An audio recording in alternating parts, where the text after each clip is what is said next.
Allow the children It's okay. It's okay. Off your mind. It's okay. She Off your mind. like me. Chai! Now wow, people wey suppose talk true to power don't off mic. And if we talk, now 500,000 they go summer us, call them hate speech. But fear not, my ego don't come. Ingo torchlight every corner, nooks and cranny of all these bad people where they spoil our country.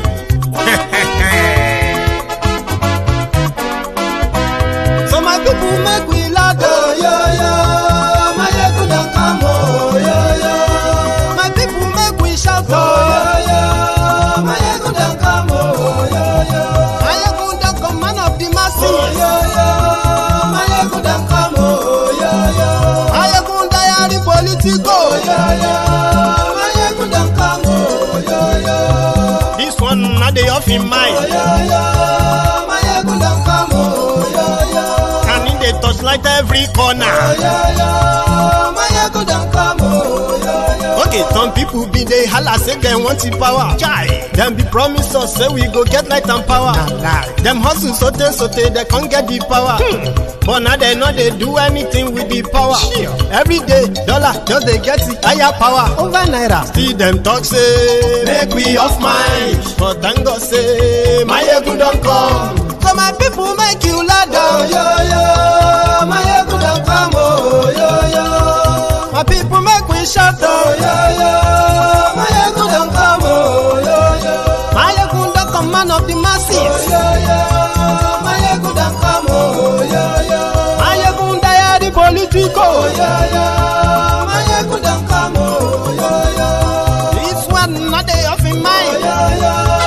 My ego don't come, oh yo yo. Person where they do evil, no one make person talk. Them say that my yegun, that man too they talk. He too they talk. Say my yegun diary, he they hot like pepper. But every day then they take money in bulk. Woman picking they the street they hawk. Still them talk say make we no talk. But thank God say my yegun don't come. So my people make you laugh, oh yo yo. My yegun don't come, oh yo yo. My people make you shout, oh yo yo. My yegun don't come, oh yo yo. Man of the masses, oh, yeah. My ego don't come, oh, yeah. My ego diary politico, oh, yeah. My ego don't come, oh, yeah. This man not the off in mind, oh, yeah. My ego don't come, oh.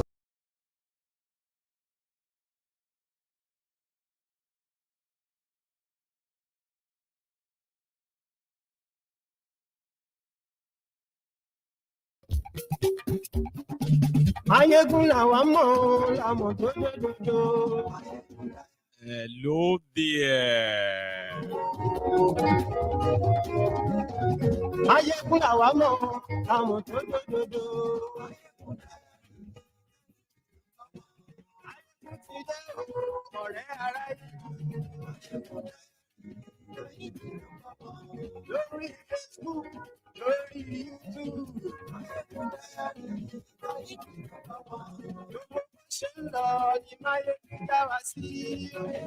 Morning to you, good afternoon to you, and good evening to you from wherever you are watching from.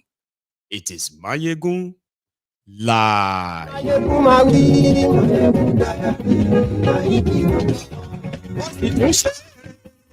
Thank you so much for joining me tonight, or this morning, or afternoon, depends on the time you are joining from. Please share this broadcast. Invite your friends, invite your not so friendly friends, and tell them that Mayegun today. Read the caption, read the description of this broadcast. We will start in a moment. One true emperor, the African Wahala, Eruk, and so many of you too numerous to mention.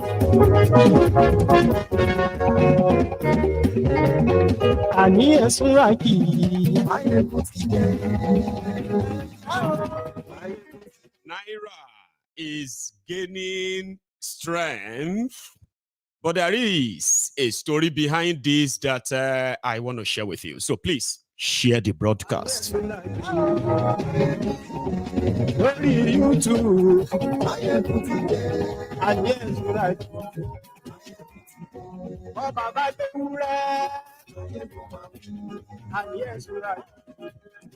Why is Naira gaining against the dollar and the price of goods continue to soar, go up? There is an answer to it.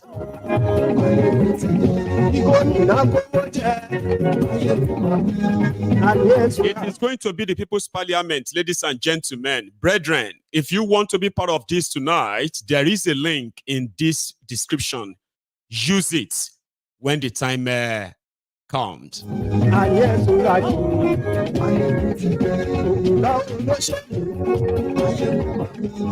And congratulations to the people of Abia, especially those local government areas covered by the geometric power. I am going to give you something on that too.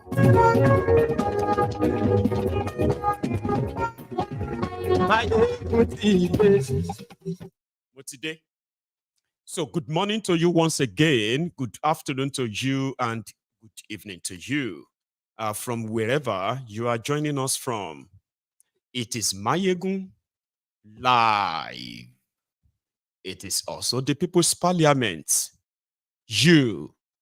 Now, what we do on People's Parliament is when viewers, members of this temple, can also come on and join the rest of their parliamentarians and share their own personal views on developments in Nigeria. And that can be you.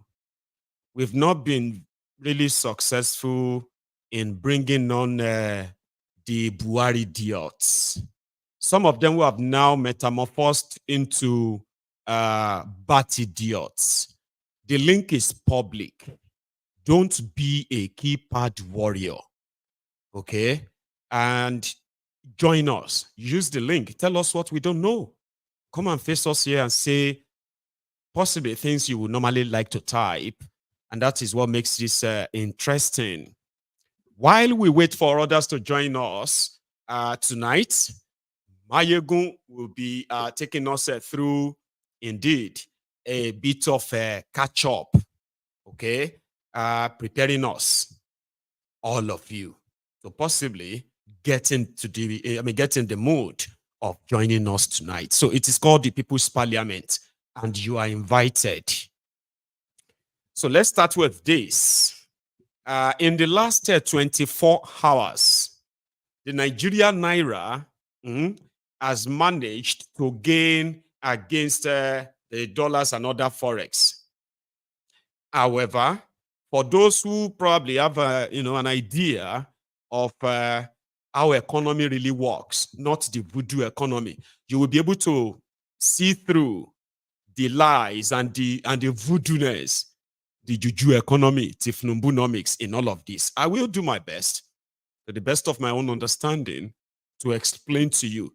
But listen, in all sincerity, I would actually love to see your economy work, starting with policies that indeed are going to grow your Naira or grow your economy, strengthen your Naira, and the rest of all those fancy words they've told you. I actually wanted to see that happen.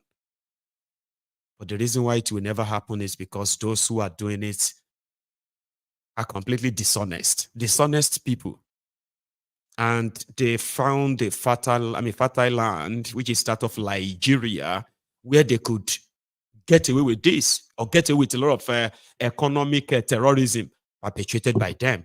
And you see, to those who probably understand currency trade and the rest of them, the Central Bank of Nigeria in the last few days, in their policy of rescuing Naira from those who kidnapped Naira, because according to them, there are some people who are speculators.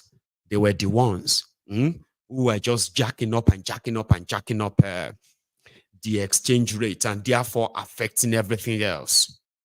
Okay, so in their usual manner, pointing fingers, blaming everyone they can blame but themselves. Meanwhile, when you now open the entire blanket that they are, they no longer use carpets, they use big blankets, big rug, what they are trying to cover up is almost the same thing that Emefiole did that brought you to this state. And what are those things? Round tripping, insider information, falsification, and so many other things that they put into the whole mess, right? But there are people who are making money. The people who are making money from all of this, they are not you, unfortunately. I know sometimes you feel like the diasporans are among those that the diasporans were among those who are benefiting from this devalued and destroyed naira. No. We're actually those who have been doing our best to subsidize the same naira until they pissed us off. So the diasporans, majority of us no longer have any real interest in Nigeria. The last of us who probably were really genuinely interested in Nigeria, there were those obedient who are abroad. Majority of them felt like they could probably give Nigeria one last chance. And now a lot of people are reconsidering that. So the Central Bank of Nigeria, who have access, who are supposed to be the one to control how much is how much of this forex or how much of this naira or currencies generally in your circulation. They lost that a long time ago to corruption. And what did they do?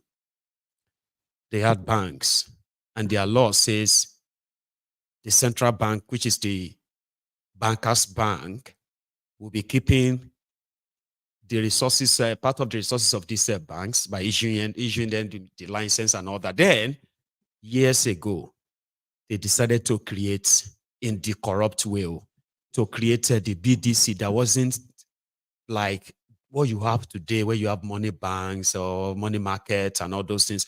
Like if you walk into Asda, you could go in there and say, okay, I want to buy dollars.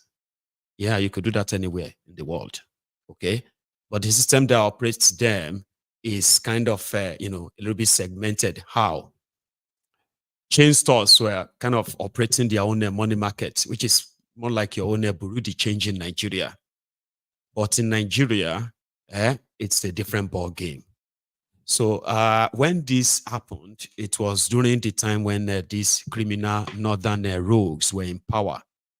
So it was like an open door when people from the northern, people of the northern extraction, or you would say, they were able to have access to this same forex simply because of their control over the central bank for all those years, and it became their trade.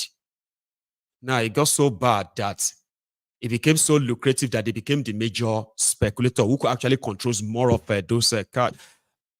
By the way, right? When they said they floated their naira, it simply means you could go anywhere, all right, and buy your forex. Anybody who has any dollar to sell can sell at any whatever price they wanted. So that's flowing it, and they believe that the more the dollar is available, it's going to be easier for the exchange rates to start crashing, because people, it's a game of demand and supply, kind of, right? So the buyers and the seller. But what happened thereafter was that the Central Bank of Nigeria lost control over that liquidity, that fluidity, or what's that called, right? The availability of that dollars in anybody's pocket, and anyone who parade himself as a money changer, of course, will have the right to hold those currencies. So Nigerian Central Bank lost control of that. Then that was just a small screen too, okay? So what they did was that they made so much money by selling those licenses to these people. Then they got so bad that, or so lucrative or bad for Nigeria, that banks started collecting dollars from the central bank, and instead of making them available to the public who want to legitimately come in and buy them, right? They just sell them to the bureau de change guys at some marginal profits. Then the bureau de change guys, right, will now have to add their own profit, and just like that. But as the dollars become more scarce, how did the dollar become more scarce in Nigeria? Usually, Nigeria get truckload of this forex, because Nigeria was able to rely for so long on the sale of crude oil, okay, as the forex and foreign exchange earner for them. So it's always looks like all these boxed dollars, cash, and all of them, are given to the Central Bank of Nigeria from these sales. But in the last 8 years, Nigeria lost totally that source of revenue to criminals who now kind of cornered the money. The entire country have no clue how much crude oil they are producing, how much of it is being sold, and how much is Nigeria making from it. It's so messy. So since Nigeria lost control of the forex inflow, they started borrowing to fill in the gap, not showing much. They started printing money. At the end of the day, it became a racket that the state governors, when they printed more naira and gave to the state governors collect that every month. It's called the monthly allocation, right? When the state governors collected the money, what they did next is that they exchanged the money by using the same allocation to buy whatever available forex anywhere. So this went on for a long time until Nigeria became this, Nigeria and Naira became this tissue paper. So the Central Bank of Nigeria, who lost all of that, decided that their genius way of handling it was to first go after all those bureau de change, not just them, ignore the politicians, ignore all those thieves, pretend that you didn't even know that they have been doing that, right? So then target everybody's account, domiciliary account. Do you have $1 in your bank account called domiciliary account in your Nigerian account? Do you have more than that? Those became their target. They said, you leaving there your $100 in your bank account contributed to the falling naira. But the bottom line is that the round tripping that Emefiele did, that brought Nigeria to our knees, is exactly what these guys are doing. They removed subsidy, hoping that Nigeria will be saving how much a month? 1 trillion naira every month. A lot of money. Only for Nigerians to still be asking them, like, where is the money you saved there from a subsidy? That wasn't what you told us. So no. We have added, your state have been collecting more allocation. So therefore, there is no accountability for how much money were you actually taking out of subsidy and how much money is coming to us to say, okay, yeah, that's how much you save so far. So they turned it around to say they have been adding and giving state governments like more money. They should be the one taking care of you. Okay. So since there is none of this accountability, so to say, on their part, they decided that, you know what? Because mind you, the same people who removed their subsidy, telling you they removed subsidy but can't give you account of how much of it they've saved or what they have used the money for, and they will never be able to. The same character who removed in fact, hang on, there's something I'm going to share with you on this. Give me a sec. Don't go anywhere yet. I can call him on phone now and ask him whether he has ever had reason to discipline or had the management discipline anybody, here on Arise TV for doing things that are outside of, procedure. Is Arise TV above board? So the party is not above board. Neither is Arise TV, nor any other party or institution in this world. So when you suggest, in fact, what I'm going to do is that you will listen to that part, okay? So let me quickly add this before we continue. So the same people that cannot give you account for how much money they save from subsidy, they went behind you to take a loan of $3.3 billion. They wanted it in cash. Don't ever forget that. And that is the loan they used $12 billion worth of crude oil. In 5 years' time, if Nigeria failed to pay back that $3.3 billion, right, the lender will take over the Nigerian oil production, where they can easily extract 167 million barrels of crude oil, which is going to pay for that 3.3 billion. And guess what? When they decided to take that 3.3 billion, they said it was to rescue the Naira. They collected 2 billion cash. They offloaded part of the money and gave them to the banks. Okay? And that kind of held the tide of Nigeria Naira crashing for like a few weeks. Then the money finished. Nobody had a clue. How the money? Where is the money? Where is that 2 billion right now? Before they started arresting and kidnapping the bureau de change operators in Nigeria. So this money came in, but it was gone. As it came in, so it was gone. So no accountability, or just words and words of mouth. Cardoso, while announcing to people that their policy will work, part of their policy is to ban Binance in Nigeria, the P2P pay system. Cardoso opened his mouth. Ladies and gentlemen, central bank governor, he said that the Binance has been, Binance is trading $26 billion every month. And they don't have a clue where is the money. That is the central bank of Nigeria. But to those of you who know Binance, right? Now, Binance is worldwide. Okay, it's a peer-to-peer payment system. So it's like if you go, okay, let's say for example, I need to buy 5,000 US dollars. The banks won't give me 5,000. The bureau de change and their exchange rate is, no, I won't take it. I can't pay that. So what then happens is that me, Mayegu, I am here in the UK, okay? And I have 5,000 pounds, or let's say I have $5,000. Let's use dollars. I have $5,000. Now I have a project in Nigeria where that I am doing, and I only have dollars. And there you are, you have Naira. So all I have to say then is, what do you want to use your dollar for? That means, you probably want to pay for school fees and all that.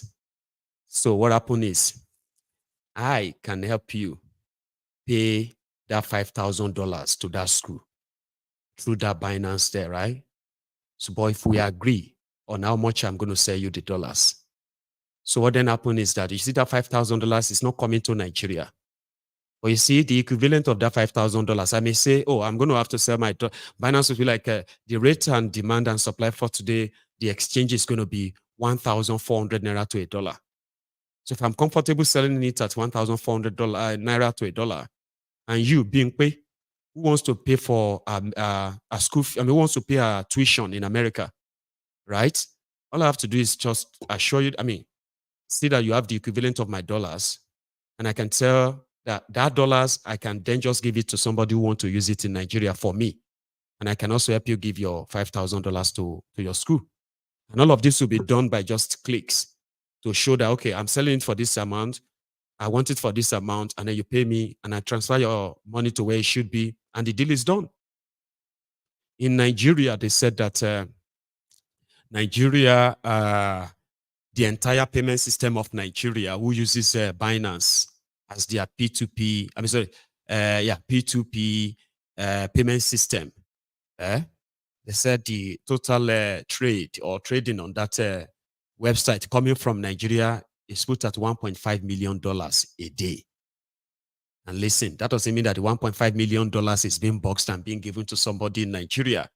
But the central bank governor of Nigeria said Binance is trading $26 billion in Nigeria alone, and they do not have access to that money. That's your number one economist too. And that's why they ban Binance. You see all those people who uses that platform to get, for easy, confirmed, secured payments, they would have to start using IP. What do you call that thing again? You have to start changing your IP. You download to change your IP, so to say. If not, you won't be able to access your account. So people are going behind them and still continue what they have to do. But to the Cardosos, yes, it's working. But you know something? The same Cardoso right now, from what we read, right? They've received some dollars again. I will find out. I will tell you where that comes from. It won't take time. Don't worry yourself. They've received some dollars. I don't know the amount. Now they have started sharing it to the banks, including the bureau de change. They are calling their friends to come and pack it now. Come and buy the dip. They told all the bureau de change that we are going to give you dollars, but you can only, we will give it to you for 1,310 naira. That was yesterday. And you can only sell it. We'll give it to you. We'll give it to you for 1,305 naira. You will sell it for 1,314 naira. So to them, right now, they have managed to put the whole thing together. They are in control now. But hi, Mayegun, I am here to tell you that when they exhaust whatever cash they have right now, you know why it's not going to make Naira really have any strength? You know what? Because all of these are called voodoo economy, trying to use your knee-jerk approach to scare this one not here and there, right? And then see what you could get at that momentary time. And then you see a momentary result. But the real thing that will grow your economy, the real thing that actually will strengthen your Naira is when they invest in security, invest in agriculture for real. I'm talking about investing in the sectors that will need constant, uninterrupted finance and then, genuine people-oriented policies to make them survive. And they have to be like that for some time before you begin to recover. You see, this one is called voodoo economy. And I told you this many times. This is the battle they will have to. They are battling. What they are doing is called they are battling for the soul of a Naira by pumping getting as much dollars as they can get. That is voodoo economy. The insecurity is still worse.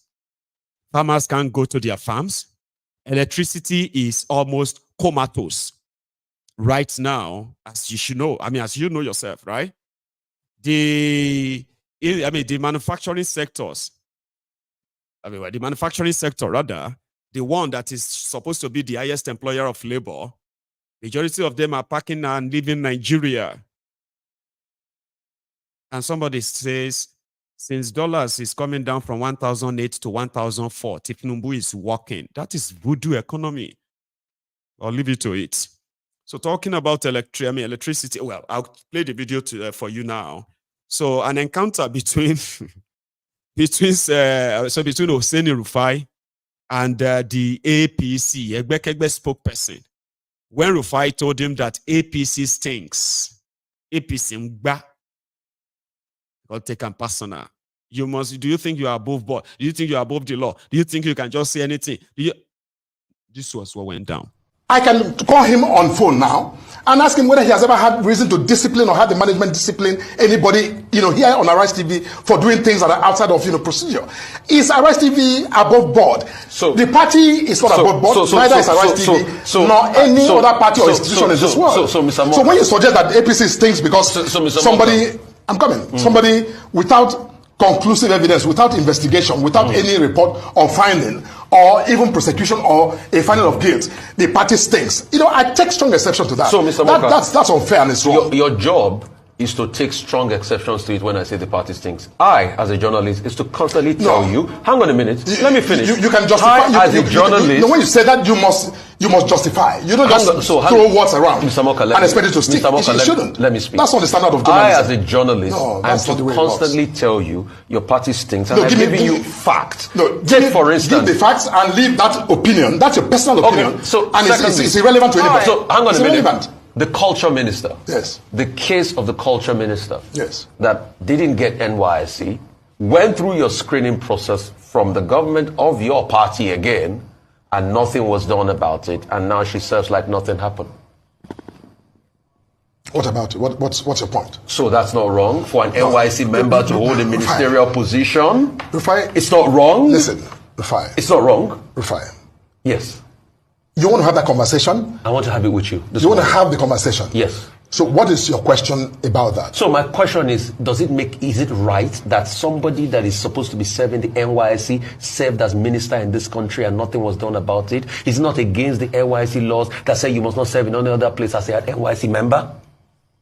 Actually, again, I am not speaking for the minister.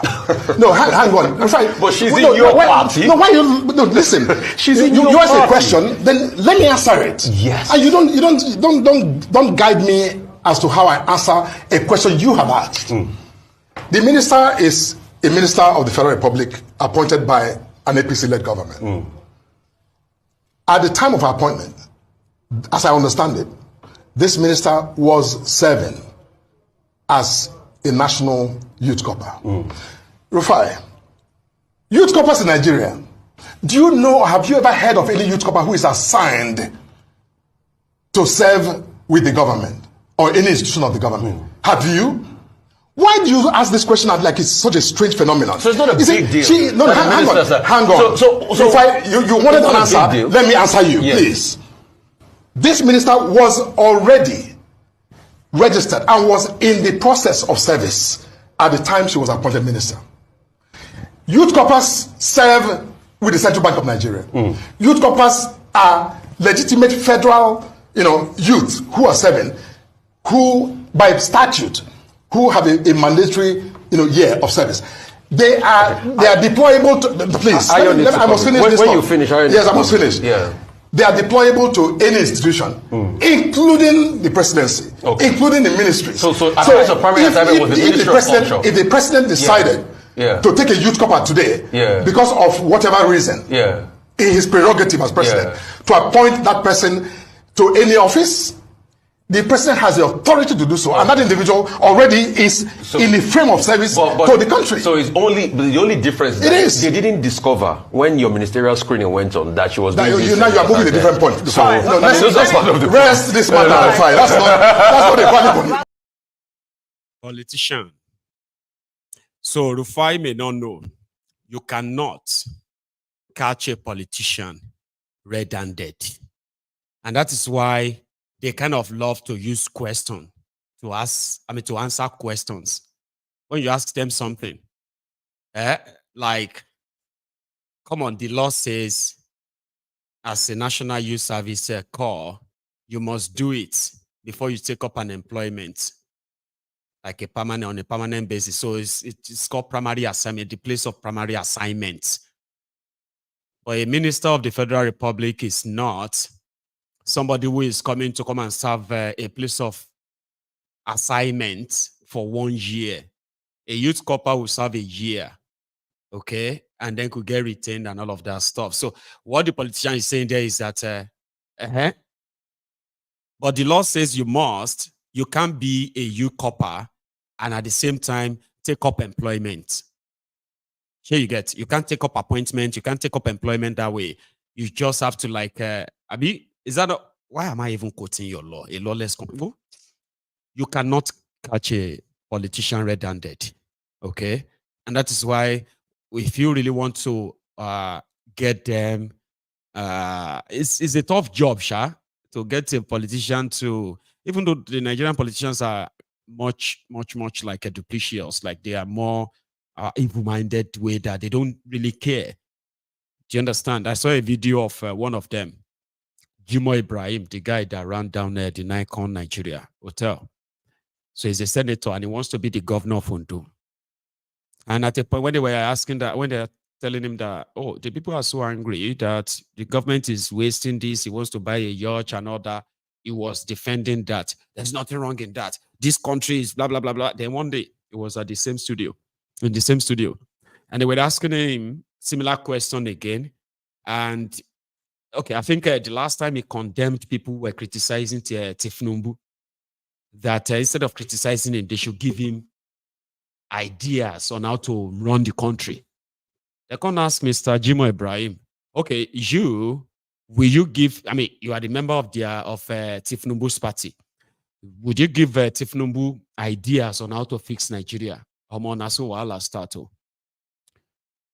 Ibrahim, give who idea. The Tinubu at the federal government paid my school fees. The Kiniko was look, national TV. So sometimes, like I said, they will use questions to ask you more questions, and that's it. However, ladies and gentlemen, the people of Abia, my time is rolling, okay? Don't worry, I'm going to open the parliament soon. if you want to be part of this chat tonight, it's not, People's Parliament is not always busy. So if you want to be part of it, you need to join early. The link is right there in the comments. So I will bring, I'll kind of leave that in the comment section for everybody now. But it is right there in the description if you want to join this. So you need to use the link and then, yes, and join me. I will see you once you are in. And listen, just put on your name. If you have been part of this before, I think you already know, right? So what happens is that when you open the link, okay, put on your name right there so that we can know who is on the screen. If possible, put a name that is easily, pronounced or pronounceable rather. I'm just saying, something that is not too tricky or ordinary. However, so after that, make sure that if you are joining us, you are in a well-lit room. Okay, if it is during the day at your own place, please just make sure that we can see your face and the camera can show your face properly. And keep your microphone on mute before you join. Okay, these are just basic rules. So, and put on some clothes. Okay, please don't join us if you are lying down in your bed about to sleep and in the dark. I won't let you in. And once I kick you out and you try to get back in and I still see you in that position, I will block you from ever having access to join. So please, these are simple rules, okay? And every speaker will probably have like a 5-10 minutes, depends on the traffic. If we are not many tonight, you have a chance of spending a long time with us as well, right? So there is this geometric power plant in Abia, and it's been making news, the rounds, by the way. So it is IPP project. It's kind of first integrated power project. So the idea behind it was to have some mapped out areas after a sort of a researched survey of commercial as well as the rural areas, industrial users, industrial customers, as well as the residential customers. So this firm came together in 2006 to bring the idea of segmenting the power generation and distribution to the end users that could possibly, guarantee 24 hours electricity all over Nigeria. I'll cut you all the slacks, by the way. So the story is that bureaucracy played a very, very strong role in delaying it until now. So Batunanji, who later became the Minister of Power in Nigeria, even after he started this idea, and under him, it was recorded that indeed Nigeria had an improved electricity, not just by generation, including distribution. Now, he picked Abba Industrial City, where they have major industrial hub that cut across about 9 local government areas, as well as the residential customers, the rural people in the rural area, they will be enjoying 24 hours electricity, open up the industrial revolution of that area where they expect more and more businesses, especially manufacturing businesses, will choose the area. So the agreement was, according to what we heard, this company, Integrated Power Project for Geometric, the deal is not just them. It still involves Nigeria. The gas that they're going to use to power the plant that will generate 186 or so megawatts of electricity. They said from their research, they found that the entire area they are currently covering, phase 1 of it, we only need about 100 megawatts of electricity to run a 24 hours electricity or power in that axis. So they now made an agreement with Nigeria that, okay, what we're going to do is that you will supply us the gas. We'll buy the gas from you. And then to power the plant. the pipeline and all that stuff, you will take care of that. So in the long run, we are going to take the 100 megawatts of electricity we need to ensure that we further improve the industrialization of this part, okay? There's something I'm going to read to you, but I'll get to that. So the difference, about 80 or so megawatts of electricity, will now be given to the federal government of Nigeria, which is the PHCN, EEDC or something, right? That can also distribute to other of their customers. But you see, the axis covered by them is area, I mean, an area of about 114 kilometers.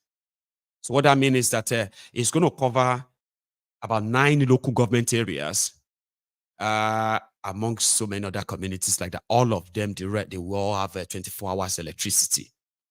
So they believe that this is going to improve the economy of Abia, I believe. It's also going to create more jobs for them. And for the Igbos who have already been told to go back to Anambra, go back to where they come from, Abia could be a destination of choice in the coming months and years. And in the last 48 hours, it seems like it's happening. But there's something I want to say. Aba dirty, Aba no get roads.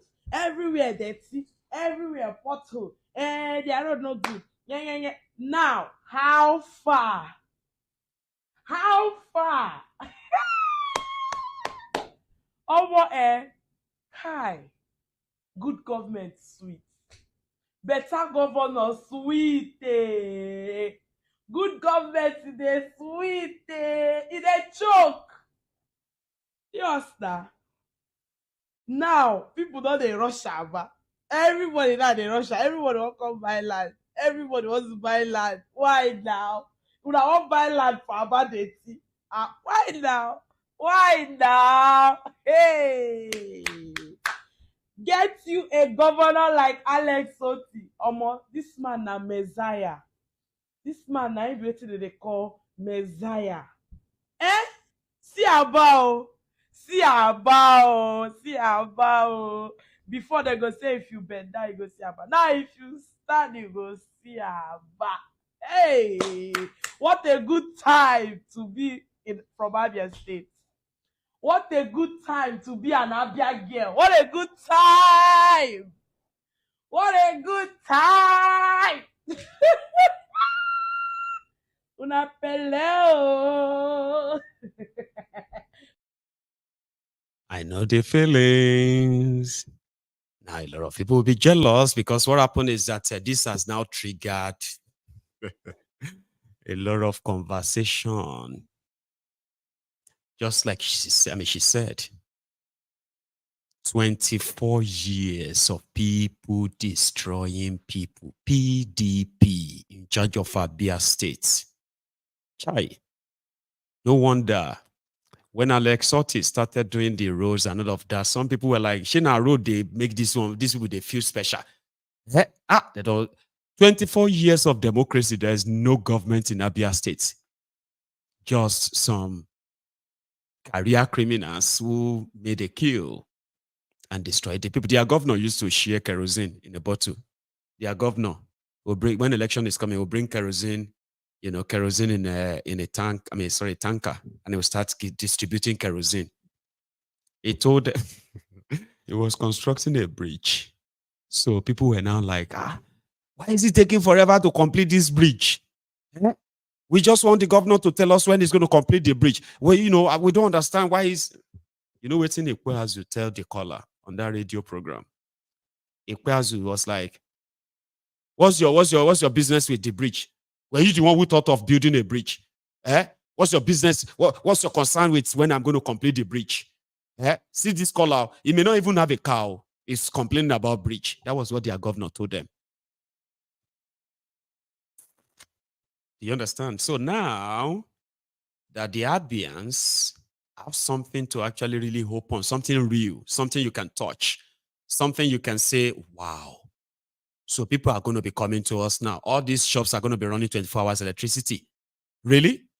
So all of now where they run all your machines and all of that, you won't have to worry about petrol anymore, generator anymore. That's a huge thing. And this has brought the Agbadorians out. Like, how did that happen? They started explaining to the Agbadorians that, listen, this has been a private project, but it is also government's like private public kind of arrangements. So it's a win-win situation if they no use Nigeria bad blood, bad belly, destroy ammo. So the Agbadorians were now like, okay, you are all shouting. Instead of you to be thanking Tinubu, yeah, you are just talking and doing use this ungrateful people. If Tinubu want to do it now, he will just say, okay, maybe they don't give them gas. Oh yeah, now go and use your own gas to turn it on now. Just 48 hours. And I don't feel bad. I was saying all of this online. No, that's what I'm telling you. And it is true. People started saying, please, you must pay attention to vandals. There are people who are going to come and destroy it. There are people who don't like good things. I say, hi, Jesus Christ. And true, there are people already with bad belly of what is wrong with these people? These Igbo people, they have not gotten their Biafra. Now, if they should get Biafra alone, do you see the way they are going to calm down? If it can happen in Aba or Abia, it can happen in Sokoto. If it can happen in Abia, it can also happen in your Lagos, where Tinubu said he brought Enron. Now, it should prove it. But if you decide to sabotage it like the Sambo and PDP guys did, let it be on record, okay? That indeed, there were those who wanted to do well. But the establishment, the system, we do everything to what? To thwart that. And indeed, I'm happy for you, Abians. Because if you have, and they say now phase 1. So if they can't do phase 2, let's say in another 5 years max, and Una alone, they generate, they said, Una alone, they generate like 400 or 500 megawatts. Una go come, they sell electricity to people in Enugu, sell electricity to people in Anambra, people in Ebonyi, Owerri, in Imo. So they actually sent Shettima. One other thing that people don't really feel happy about is the fact that when you search online about this power plant and this great stuff, right? It's going to show up that it's commissioned by Tinubu. But Tinubu didn't go there. It was Shettima he sent. Now, Shettima had to go and meet other Igbo governors who didn't really show up at that commissioning ahead. They were in Enugu waiting for Shettima to come and launch Power Nigeria or something like that. Light up Nigeria. Idea of generating electricity 24/7 for Nigerians. But these guys, they no be said that they cut tape on top generator. Ordinary, I better pass my neighbor generator. They where they do. But where the real plant is happening, something that should possibly catapult the entire eastern part of Nigeria to something envious that we have all been talking about. That you see, if they no one respects you, despite all your contribution to Nigeria, then take back what you are investing in their places and not outside Igbo land. Leave them in Igbo land, build them in Igbo land. They will respect you. Nigeria will respect you because of what you have managed to do for yourself, not because of all these sacrifices and bridges they are asking you to build here and there. So this should be something very like epoch. They will say epoch events or something. But yes, so Shettima was there, and right now we just hope that bad belly won't make because people want to read that the electricity don't cut. For now, they don't spend like over 48 hours now since they turned it on. Yes, they have been there now for like almost 72 hours. Okay. And listen, it's not for the entire Abia State. If you are from outside this covered area and you are joining others to condemn it because you no get light, and you are asking, what is so special? Where is the light? We no get light from my area for the past 3 months. We know that. Just look at the map of what they are saying, where they are. You know what I mean? If your area is covered or if it's not covered. So what happened is that it's been 72 hours for those connected to this. and there has been electricity. I know some of you, even in my area, we get electricity for 1 week. What is the big deal? The big deal is that they are saying it is possible to have 24 hours electricity in Nigeria non-stop. Oh, Mokotonja 24 hours electricity, 24/7. That means from January to December, no one single day where electricity stop. 99% of you living in Nigeria today, you've never experienced that life, ever. Do you know that? 99% of you. Maybe just 1% of you have actually, 1% of us who have managed to kind of be outside our place have really lived the life of electricity 24/7. So that's what we are saying. They said it is possible in Nigeria. They want to prove it, but I know some of you will be like, you are waiting for the day we say, hey, breaking news. Geometric electricity collapse. Shall we not tell you? I know some of you are waiting for that, but the point is this. They are saying it is possible. So if they can do it, now that means it can happen in your place. It can happen everywhere. 24 hours electricity is possible. So all those bottleneck, all those nonsense that a lot of you bad belly will kind of look into, right? You know, it's like if you say, they hold, you know, they go anywhere. I go hold you down. You know that thing they'll say, when you hold somebody down, say they know they go anywhere. One thing you don't know is that you self know they go anywhere. Have you not noticed? See, are they here now? They hold me. You know they go anywhere. You know you are not going anywhere. No, you will say we. Because it's we. It is the same with development. It is the same with progress. It is the same with success. It is the same with all these positive things that you want. If you are acting up behind the scene, you are holding somebody down like this. You might think you are doing, I mean, you are happy with you holding them down, but you are also down. When they call you backbiter will always remain at the back. If anybody holds anybody down, you self go to the same place. But you know the good thing about it is that person where you hold down, go they try say he won't leave. He won't leave. He won't try make, you know what I mean? But your entire energy is to hold them. You don't get any forward thinking anymore. It's just to hold them down. So if you think say it shouldn't happen in Abia or Aba and other places, just know that it doesn't mean that you will succeed, but that moment as well, you are holding yourself down. The deal is so good that except Nigeria factor happen. I mean, I'm saying this now because I feel good for, I really feel good for the people there. There's going to be so much. Yeah, it might be expensive, but trust me, you will never compare that to going there to go and buy what's it called? That's the petrol and diesel to pour into your generator, buying generator. Imagine a life without generator. Imagine a life where Abia people come to tell everybody, say, come collect our generator for free. We know if you sell them. Imagine that. But a divided Nigeria, the way Nigeria is, it is true and good to be conscious of those that could do anything to sabotage this, starting with the people that will think politically, this doesn't look good on us. We must do something. I hope they won't do something. Okay? So let's go and get ourselves ready for the parliament.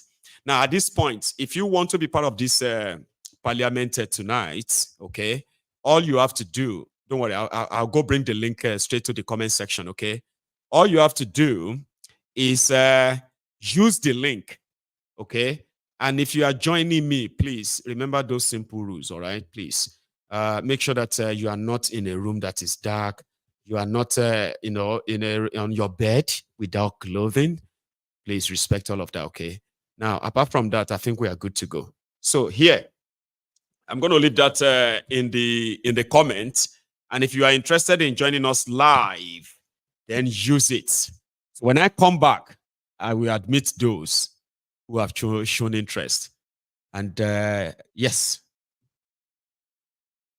Eruk, bless you. Eruk said his house. Yeah, you are out. So I will be back on my own, okay? And we will take it on from there. Don't go anywhere, okay? Thank you very much.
No. Thank you so much, Ogechi, as well as Iruk. Got your message. Indeed, I have some parliamentarians already showing up, okay, but I'm going to come back to them. I'll show you this. From a report, the Premium Times report on the top custom officials indicted by EFCC's investigation for smugglers' bribery.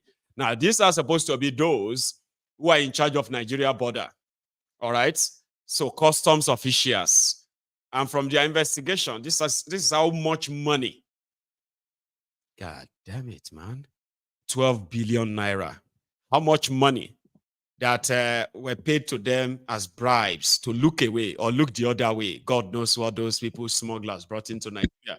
But this investigation, they believe, revealed that the Nigerian border is still being manned by thieves. However, Kolu, so Kolu is going is going to Qatar on the 1st of March. He had to write a letter that seems to be like a threat, sort of, so the Qatari government, look at that.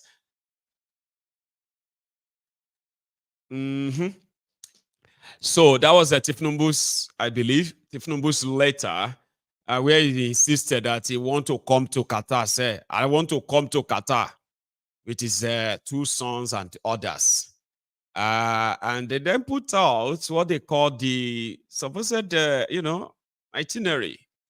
What he's expected to do, have a private breakfast, settling in, and then they will receive briefings from his own. And then they will have a private time again, then dinner, that will be on day 3, I think, or something. Here is another one. This one is, on day 3, I believe. This is what they believe will be Tinubu's itinerary in Qatar, in Doha, I believe. But it's all. Hang on, I think there's another one. Here is another one. On the 2nd, which is on Saturday, this is what he's expected to do as well, like, depart hotel for Qatar National Museum. So he's going to go to the museum and say things about Qatar people. Talk Qatar National Museum. Depart Qatar Museum for Qatar Foundation. After Qatar Foundation, it will then go on to meet and greet. Corporate video at the visitor center. Balcony tour at the visitor center. Depart Qatar Foundation for hotel. Arrive hotel. Private time, Then it departs for Al-Shakab. What's going on in Al-Shakab? It's a global champion store. What's that? As the special guest of honor to present trophy to the winner. So he's going to go and present trophy to God knows what that person won. And then he probably had no idea of that person, but they put that in his plan. Then he will leave the Al-Shakab hotel, for his hotel. He will be back in his hotel. He will settle in, have a private time. Then he's going to go and tour the Sidra hospital facilities. God damn it, man. So it's going to be represented by governor. Even for Qatar, it's still they do teamship. So governors Borno and Kaduna will go and represent him, or health minister. Ọlọ́run ọba ṣàánú ti Nigeria ti bá Nigeria. Ọ̀rọ̀ ilẹ̀ yìí kọjá àdúrà. So on the 3rd day, they said they will now do the Nigeria Business Forum, where you will see the same people they see for Nigeria. You see them.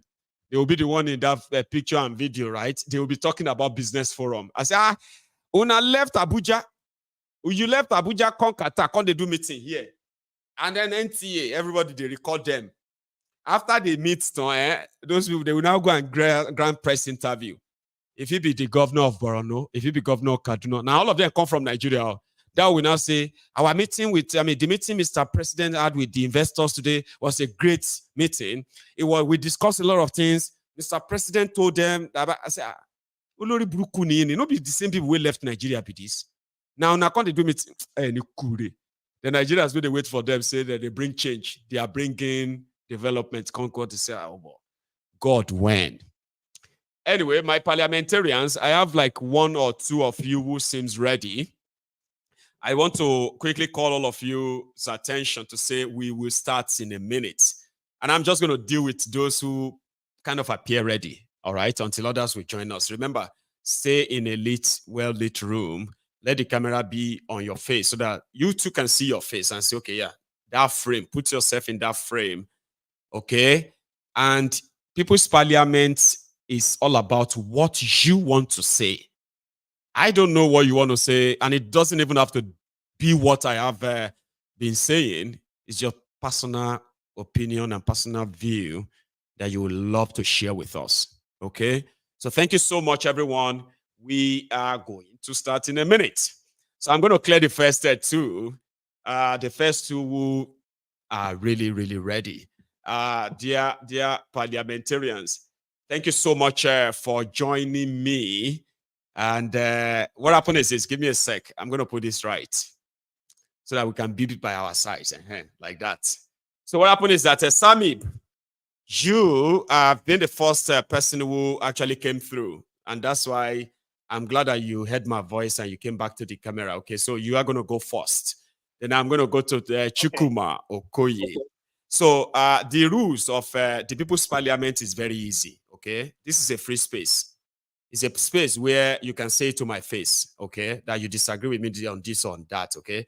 Somebody will say yours and say they disagree with you respectfully, and they will tell why and what they disagree with, okay? So we tend to make it kind of, conversational so that no one feels pretty much like stampeded, all right?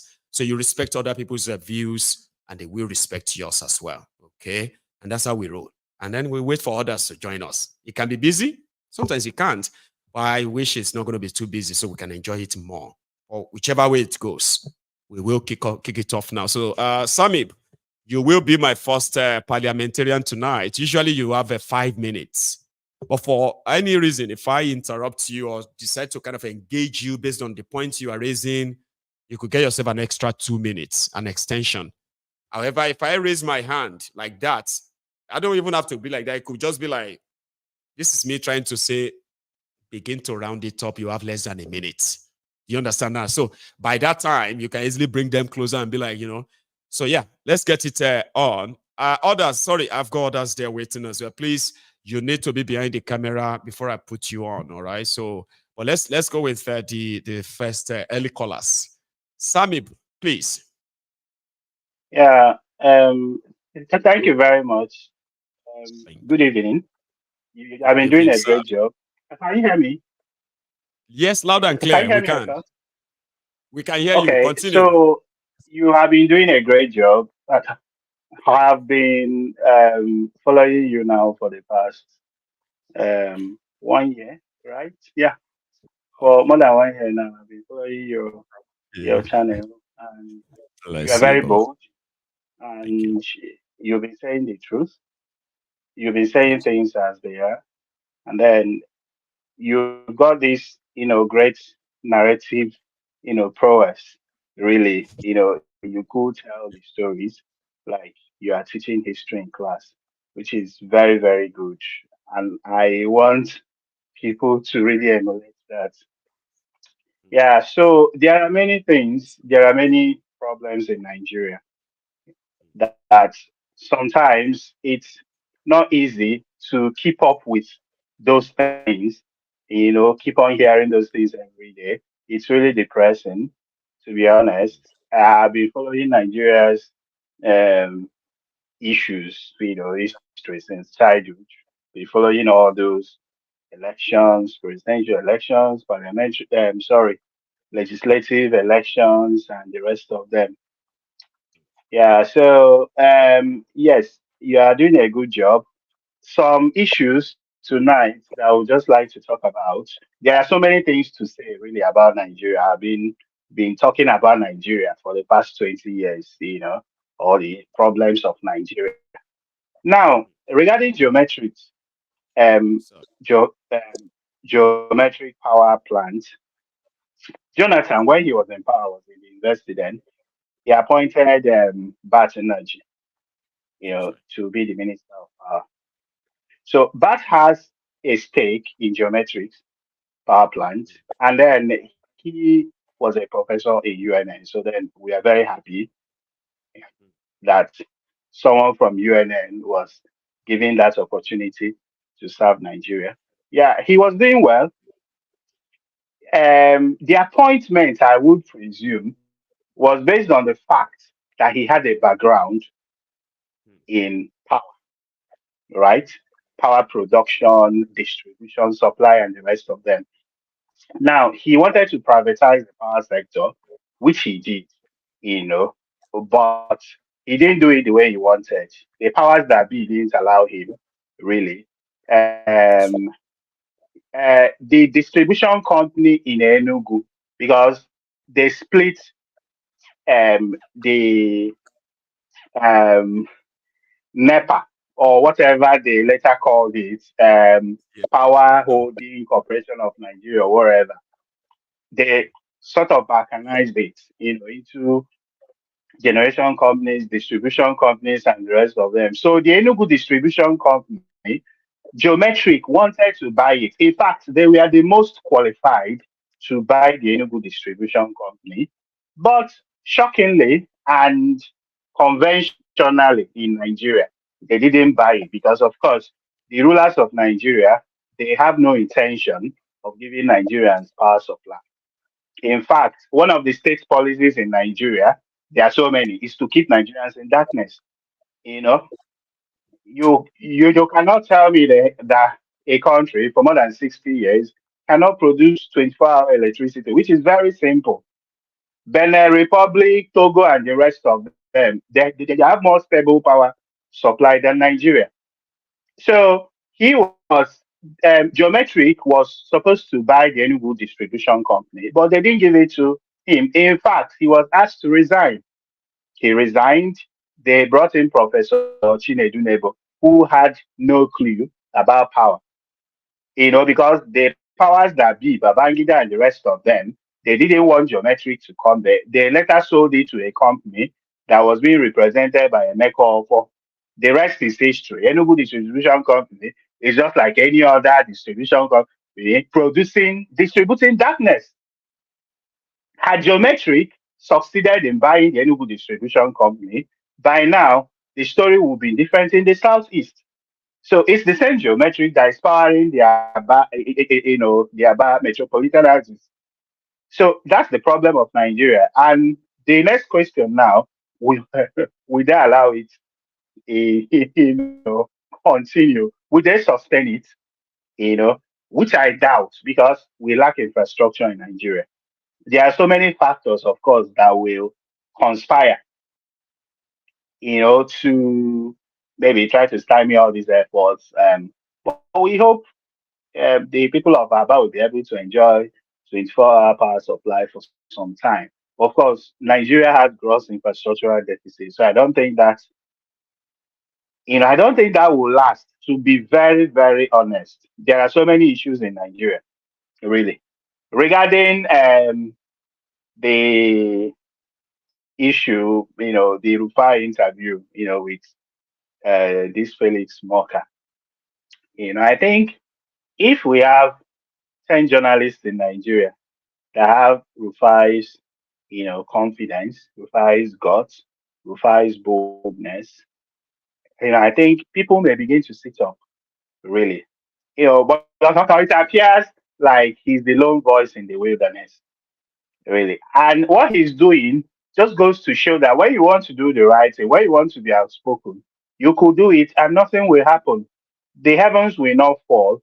You might not achieve your results from day one, like you are doing now. General Mayegu, you have been speaking the truth for years, telling people that this is how it is. It is now left for people to use the information you're giving them to work, to act, to change things. Yeah, so what we owe people is to tell them the truth.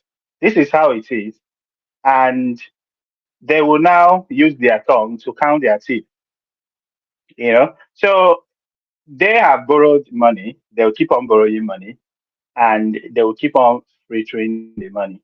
Yeah, I saw the Jamboree list that they released of the people that things like luggage officer, what the hell, luggage officer, is it protocol, some very funny portfolio, you know. So they're going there for sightseeing, and we know that historically, our rulers, they do call themselves leaders, but they are not leaders really. They are just rulers. They travel abroad, just to use the opportunity to launder funds. They are going to budget in dollars, really. They are not budgeting in naira. So whoever will get what, they already know. They are preparing for their so-called 2027. Say, oh boy, you are the one that will man Oshodio. That day, all the votes. Make sure that Baba, gets them. So this money that they are borrowing, so and Hello, can you hear me? yeah, Let's check if you can hear me, right?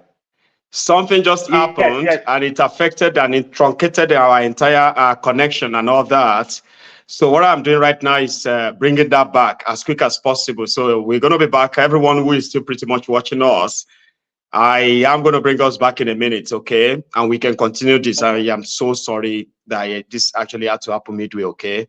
So please bear with me. Okay. I will join everybody in a moment, okay? It shouldn't take much long. That's a real shocker. One sec. I know we've never really suffered that before anyway, so please bear with me. Everyone. Sorry there, Chukuma. We just got interrupted and it was in a strange way, by the way. So, and I do apologize to everyone. I just had to quickly use my own, my phone, just to put everybody on alert, you know what I mean? So, just a moment.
We can't hear you.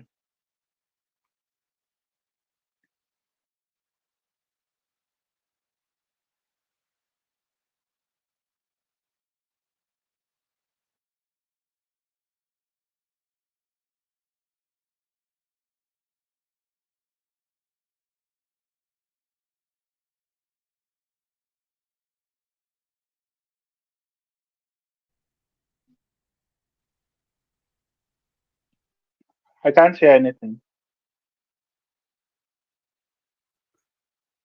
All right. Can you hear me now? Yes, I can hear you now. Right. I am so sorry once again. I've been apologizing if you have been reading my lips. So this is one Yeah, sort of there is there are technical issues. I understand. I Yeah, know. it So can happen. we can actually get back into it. I know it's going to be a little bit boring and all that, but we can always get back into it. I've got other people who have also joined. So now we Okay. can wrap it up and pretend that this never happened. Can we? Yes. Great. So I'll continue with you now, Samip. You are there talking about geometric power plants, especially Yes. the stuff surrounding it and all that. And you are really into that Yeah. before that interruption. Do you mind? Sorry. Okay. Continue now. Yes. Yeah. Yes. So, somebody was appointed based on the fact that he's been in the business. You understand? And then he wanted to privatize the power sector.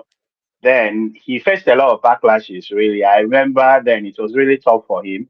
THCN staff were really against him. All the labor unions that were involved in electricity, they had to pay them off. They had to organize their bids, and the rest of them receive bids. And then we thought that the bidding would be transparent. Yeah, and that people that were genuinely interested in developing the power sector in Nigeria will be invited to bid and be given the opportunity, to revamp the power sector. But that wasn't the case. What we saw was the likes of Babangida, Abdul Salami, and the rest of them, fronting some people, some companies and the rest of them. They bought all those power stations with the money that, of course, that they have acquired while ruling Nigeria, And geometric power plants, where Baton Nigeria had some stake, they put in a bid for Enugu Electricity Distribution Company, and everyone knew, every Tom, Dick, and Harry knew that geometric power plants, that they were doing well, and they were the most qualified to buy that distribution company. That was way back in 2013, but from nowhere, Emeka Ofo and his boys, I don't know who they were fronting, or who they were representing. They won the bid miraculously to buy Enugu Distribution Company, and the rest is history. Enugu Distribution Company is just like any other distribution company in Nigeria, distributing darkness. So had Geometric been given the opportunity then to handle the Enugu Electric Distribution Company, probably we would be singing a different song by now. Can you hear me?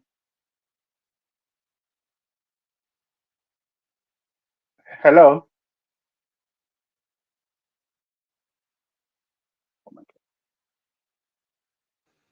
We can hear you. Okay. So yeah, we hope that the power situation in Aba will be sustained. Yeah, I sincerely have my doubts because there is gross infrastructural deficit in Nigeria, and we lack infrastructure really. Um, you may not have a tree. A tree may not make a forest. We hope it survives and stands the test of time, really. But there are many factors. You know, these guys could cut off gas supply, tell some funny stories. So, but the point I was trying to make is that had it been the people ruling Nigeria and calling themselves leaders had real intention of giving Nigerians 24-hour power supply, they could have done that. But of course, one of the state's policies in Nigeria is to keep people in darkness, keep the not uneducated, keep people hungry, and the rest of them. So, yeah, I don't know if you Google the part of Rufai and the rest of them that I talked about earlier. Did you? Not really. But Okay. well, I said sorry. Say that again. That what Rufai is doing goes to show that people could really be confident and say things the way they are, and question these people's intentions and actions, and nothing will happen. The problem we have is that people are too cowardly. They think they will die. They're afraid of dying. And people usually pander to all these sentiments. Oh, that you don't know how this politician will help you tomorrow. I know. With the expectation, I think we keep having a drop in this network. It's so strange, and it's probably because we're in a new place as well. Samib, are you still there? Yeah, you are there. So Samib, you know something, right? I'm Yeah, I think it's not even audible as we speak now. Anyway, if you can hear me, right? I think we'll Yes. put a lead on it tonight, and you've really helped in filling in the gap throughout this technical review. So I am so sorry that I couldn't really engage you and make it more interesting for our people. But thank you at least, okay, for helping fill in that space. And I hope I'll be lucky next time when we have any problem. Okay. All right. All right. Hello, Yeah. Simon. You are wonderful. See, I am currently trying to juggle in between and figure out why my network just suddenly tripped off. While I'm still dealing with that, another thing is popping up again. And see, guys, there's something about this place, right? It's like somebody who is out, it's like a fish out of water. So I am somebody who is operating in a where you can call a very neutral place. So I think the entire place is still kind of becoming understandable for me. So please bear with me, okay? I was telling a friend today that I don't think I'm settling down well yet. I'm still feeling so much like it's strange. I will get used to it and all these technicalities as well. I will fix that too. So thank you so much for your patience, right? Now let me go to Chukuma. Chukuma, you will be next, by the way, but I will share the rest of the slot with everyone still here. And I'm not going to admit any new parliamentarian. Let's just enjoy the evening together until the last speaker, okay? And we go look into whatever is going on. However, the Windy City, I can see you, sir. So what happened is once Chukuma have his shot, Prince Jejeman, you are going to go after Chukuma, okay? And then I'm going to go to Emmanuel or Jimba. Then I had this, my brother here earlier, but I think I lost you as well, right? So what happened is that the six of us are going to finish the parliamentarian gist tonight. And I pray that none of you, by any chance, drop off, okay? So without wasting much of our time. So the Windy City, sir, you will go after Prince Jejeman. And, of course, it will be myself and Water for the rest of the evening, okay? So I'll go straight to Chukuma. Sir, how are you? You might need to unmute or I can help you. Oh, you need to do it yourself. Yeah. Sorry. Oh, okay. Grant. I'm good. I'm good. Thank you for granting me audience, please. Thank you. Hello, everyone in the building. Hello, parliamentarians. Hello, everyone. How you doing? Good one, Baba. All right. The issue of the gas project in Abia State is a marvelous achievement from the governor himself. Just been there for a couple of months now, and he's making things happen. It's almost unthinkable in Nigerian culture. Yeah, because before this time, people from the southeast or people from the south side, they tell us that, oh, you see, government wouldn't allow us to engage in this kind of project. They won't let us do this. They won't let us do that. We're caged. Because I'm a governor, I cannot argue. I cannot argue with them. The federal might is too much on me. That's why I can't do certain things. I can't build certain factories. I can't do certain. I can't engage in certain projects. It's all federal projects. We can't do that as an exclusive list and all them things, you know. But this guy came in, hit the ground running from nowhere. Came in, hit the ground running because I remember the guy was before him. The guy was before him. He did nothing. Man, the guy was giving women 500 naira. If you give that in Abia State there, right? The state government health policy was to give your wife 500 naira. Seriously. Can you imagine that? It's like a scam. They're trying to scam the masses. Oh, just give them stipends, make them happy, make them feel good factor. Just give them stipends. They will understand. Just give them some cash flow. And just a little bit here, a little there. Then some carrots in front of them. Oh, you're good to go. Take all the bulk of the money from the federal post. Do what you want to do with them. But this guy came in trying to change the narrative that what it is, you can actually do these things. If you really want to do it, you can do these things. It's not magic. You want to improve your society, you want to improve your state, you could do that. Yes. But crying out loud, the state governor, he has some executive powers as well. You're not like a president, but the president in a small community. A governor is like a president, but on a smaller scale. You have some powers. Don't start deceiving my line to be like, oh, we don't have power. You have power. That's why you're trying to be corrupt and nasty. But this guy, Alex Otti, I don't know where he's got his courage from. He came in, hit the ground running. So, well, we're all happy now.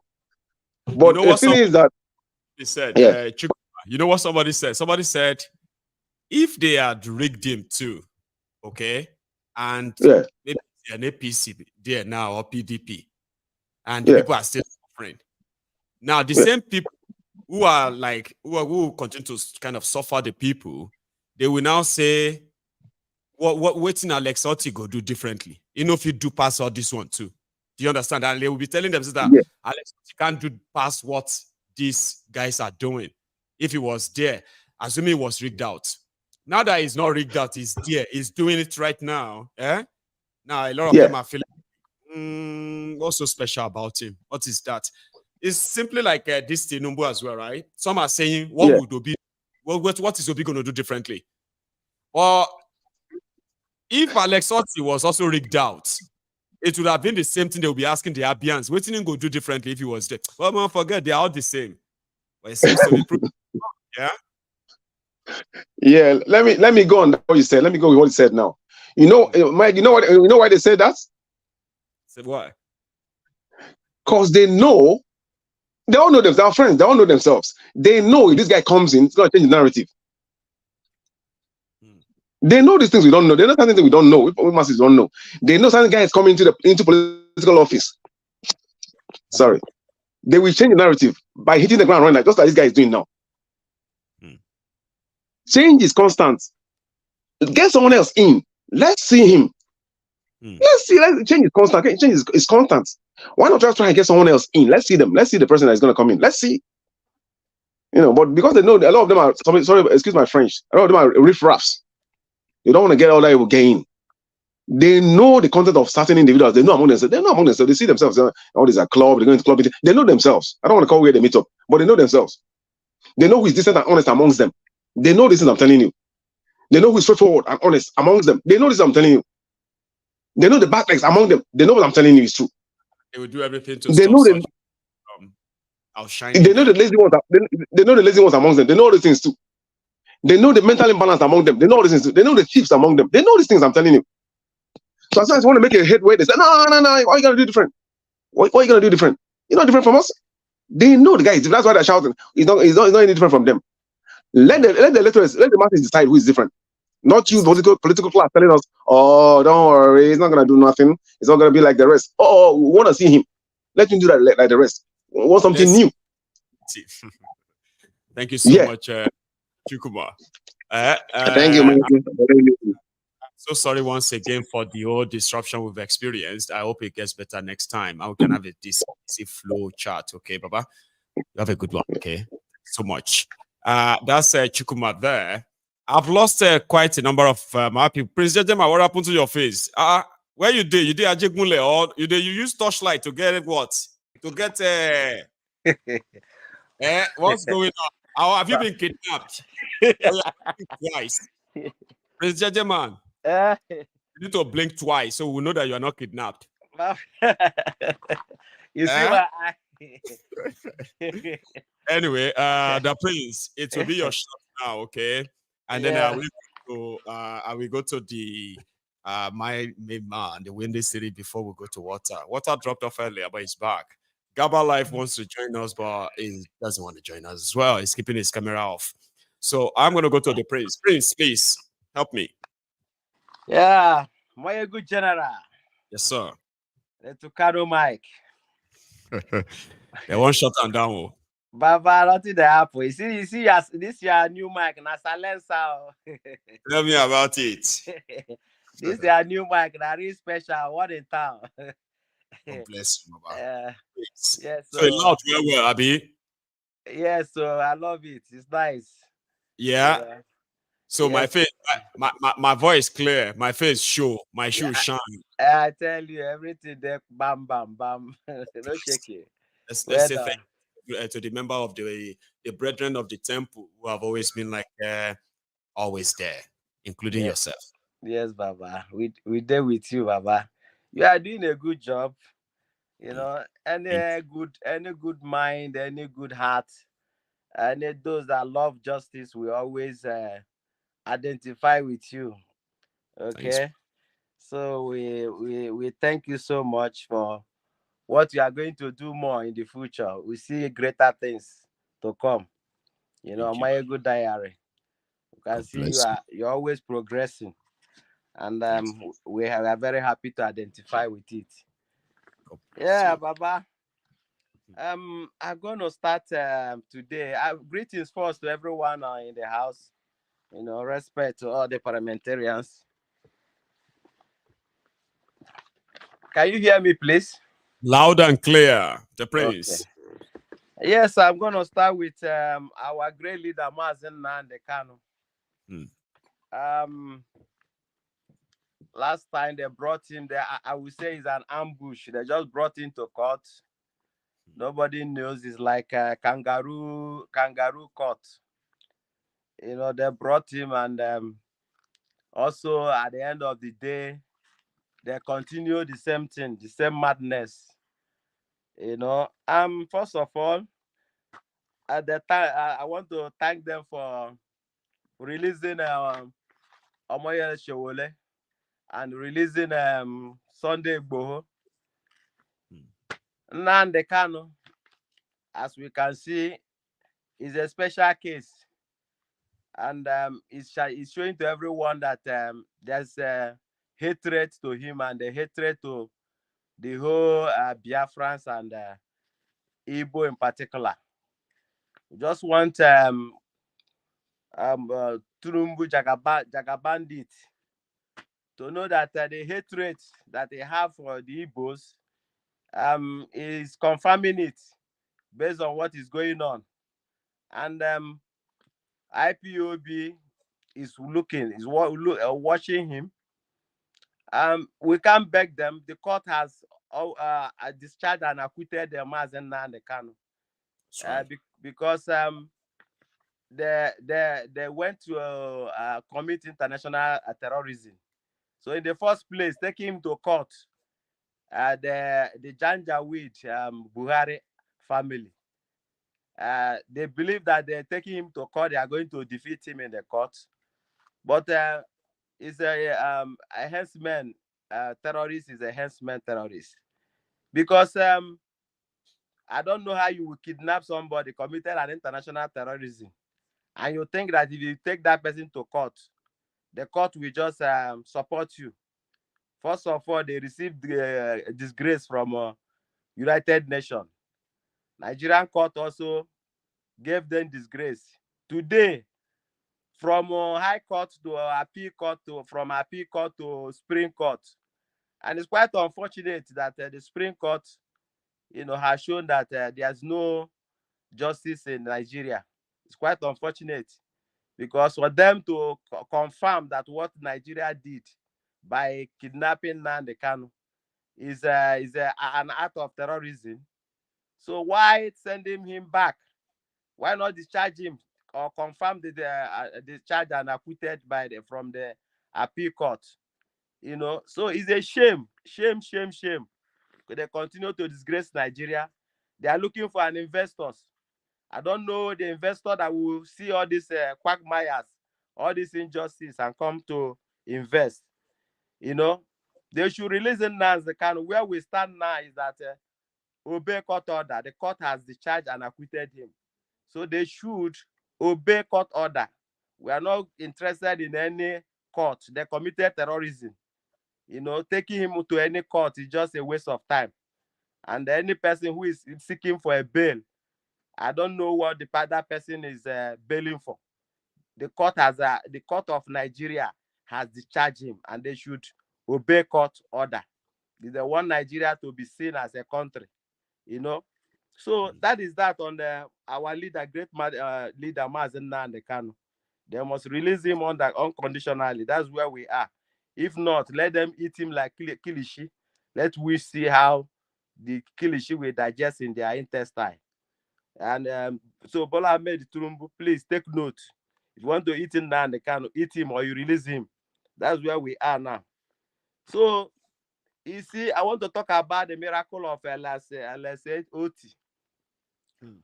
Since the 24 years, since the 1999 of democracy, You can see under is not up to a year to show you that 24 years was a waste. It was a wasted years. Hmm.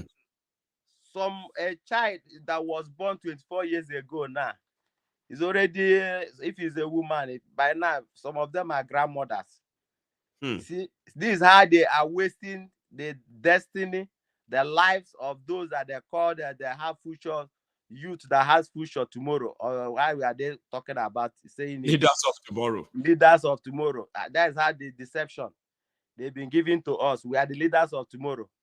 See me today, I don't get gray hair. You know, I never lead anywhere. Tomorrow never even reach until you reach you reach 70. When you get to 70, now then your tomorrow go come small. My brother, you see, LSOT want to thank you for doing this miracle. It's a challenge now to them, APC and the PDP vampire party. You know, you guys have been sucking the blood of Nigerians. You are not rulers, even you are not leaders, talk less of being a ruler. I don't know what you people represent. You know, this is the reason why we need Biafra. Look at the miracle that is being done under, it's not up to a year. Tinubu, the power is the national grade is falling down and falling off every day. Since they entered, they've been speaking grammar, sharing billions and billions of dollars, not even naira. Yesterday, my good general, he showed us what the money that they've been stealing, what they can provide for us. That's right. Hospital, how many hospitals, how many roads can build, all these things. All of that. Thank you for that, pinpointing that, because people just, you know, we are used to this hearing this billion. You know, one person will steal a money that can change Nigeria and make Nigeria to become Dubai in under 2 years. One person will just carry it away. You know, I want to tell Nigerians, hunger, the problem we are facing now is the main danger in Nigeria now is insecurity. It's not even hunger, because if you are hungry, you can at least you can drink water and live for days. But once insecurity will just come and kill you, a terrorist will just come and kill you with that hunger. You just vamoose instantly. Okay. Now, all the terrorists which they chase away from Togo and Ghana, all of them, they gave them a visa on arrival. They are in our bushes. They are there's some of them that they could not absorb in our bushes. They absorb them in our armed forces in the name of repentant Boko Haram. Okay, these are the main danger, not even hunger. That's the reason why we need Biafra. Because if we say now, let us restructure Nigeria. Now Hamas have joined them. We have about 5 terrorist groups before. ISIS is there, Nigeria, Boko Haram is there, ISWAP is there, Bandit is there, and Fulani Herdsmen terrorists is there. Okay, now Hamas have come to join them. Okay, Hamas, and they've welcomed them with open hand. You understand? This is the threat that Nigeria is facing, you know, and the plan is to repeat what happens in Afghanistan, you know, to overrun the military, because now with this kind of program is to weaken the military, the armed forces in Nigeria, weaken them from inside. That is the only aim of recruiting all these Boko Haram known killers, you understand, into the armed forces of Nigeria. This is the main danger that we are facing now. Do you understand? Not even hunger. This is the reason why, even if you restructure now, you are restructuring with strangers. People are not Nigerians. They are receiving the national ID card, our passport of Nigeria. You understand? So most of them now are seen as Nigerians. So where will you start with all this kind of arrangement? Okay, so this is the reason why we need Biafra. Not even oil, crude oil. Your brain is the highest crude oil in the world. Your brain, you understand?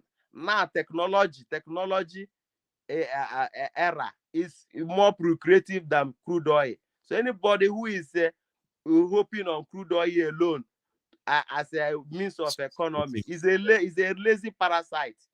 Okay. Thank you so much, Prince. You know, so this where are we? And finally, can I add more? Yeah, Okay. just like a minute. Okay. So I think I will let me stop it there anyway. We can see go around if there's opportunity. Bye-bye. Okay, yeah. Okay, we possibly just have 2 orders, so I'm going to go straight to the Windy City. Sir, Okay. it's going to be your shot now, so you can hang around the Prince. Yes, Baba. My honor. Sir. Last. You have the mic now, sir. How are you? Last. I'm fine. Good afternoon, everybody. It's a pleasure to be on this platform. Finally, usually I don't do this kind of thing, but there was something that really your openings about the Binance. You see, I have a point there. Yes, sir. Nigeria is asking for investors. Binance is the #1 cryptocurrency company in the whole world, followed by Coinbase. Binance has pretty much in everywhere, every country of the world. Now, Binance pay taxes in Nigeria. The services they provide is called peer-to-peer. Meaning that, okay, Mayegu, you are in Nigeria, you have plenty of Naira. I'm here in America, I need Naira. So what I do, I've done it several times, I'll deposit a Bitcoin onto the peer-to-peer platform. Binance is just a broker with a little commission. So when you go onto the same peer-to-peer platform in Nigeria, you now say, okay, I want to buy this Bitcoin. So Binance will be like, okay. So once you put the money, transfer the Naira into my account, the Binance will now verify and let me know that, okay, your money is your account. Can you check? And once I check, then they release the Bitcoin. So all the lies, all the shenanigans that the Nigerian government is telling, it just shows you that these people, they will stop at nothing. Okay, who's going to invest in a country whereby somebody will just wake up one day and say, oh, you know, your money that you're supposed to transfer back to your country, we are changing it to Naira. It's never done. It's never done anywhere. So it's just Nigeria is a lost cause. Honestly, as well. When you see the people that are supposed to be the #1 in their field, somebody is a doctor, and then somebody is an economist, or somebody is an accountant, and then you see them in public offices. Maybe they will never run their own private businesses. Maybe they will never run anything they have interest in, right? You will see them boldly saying all nonsense on the national TV. For example, economics, right?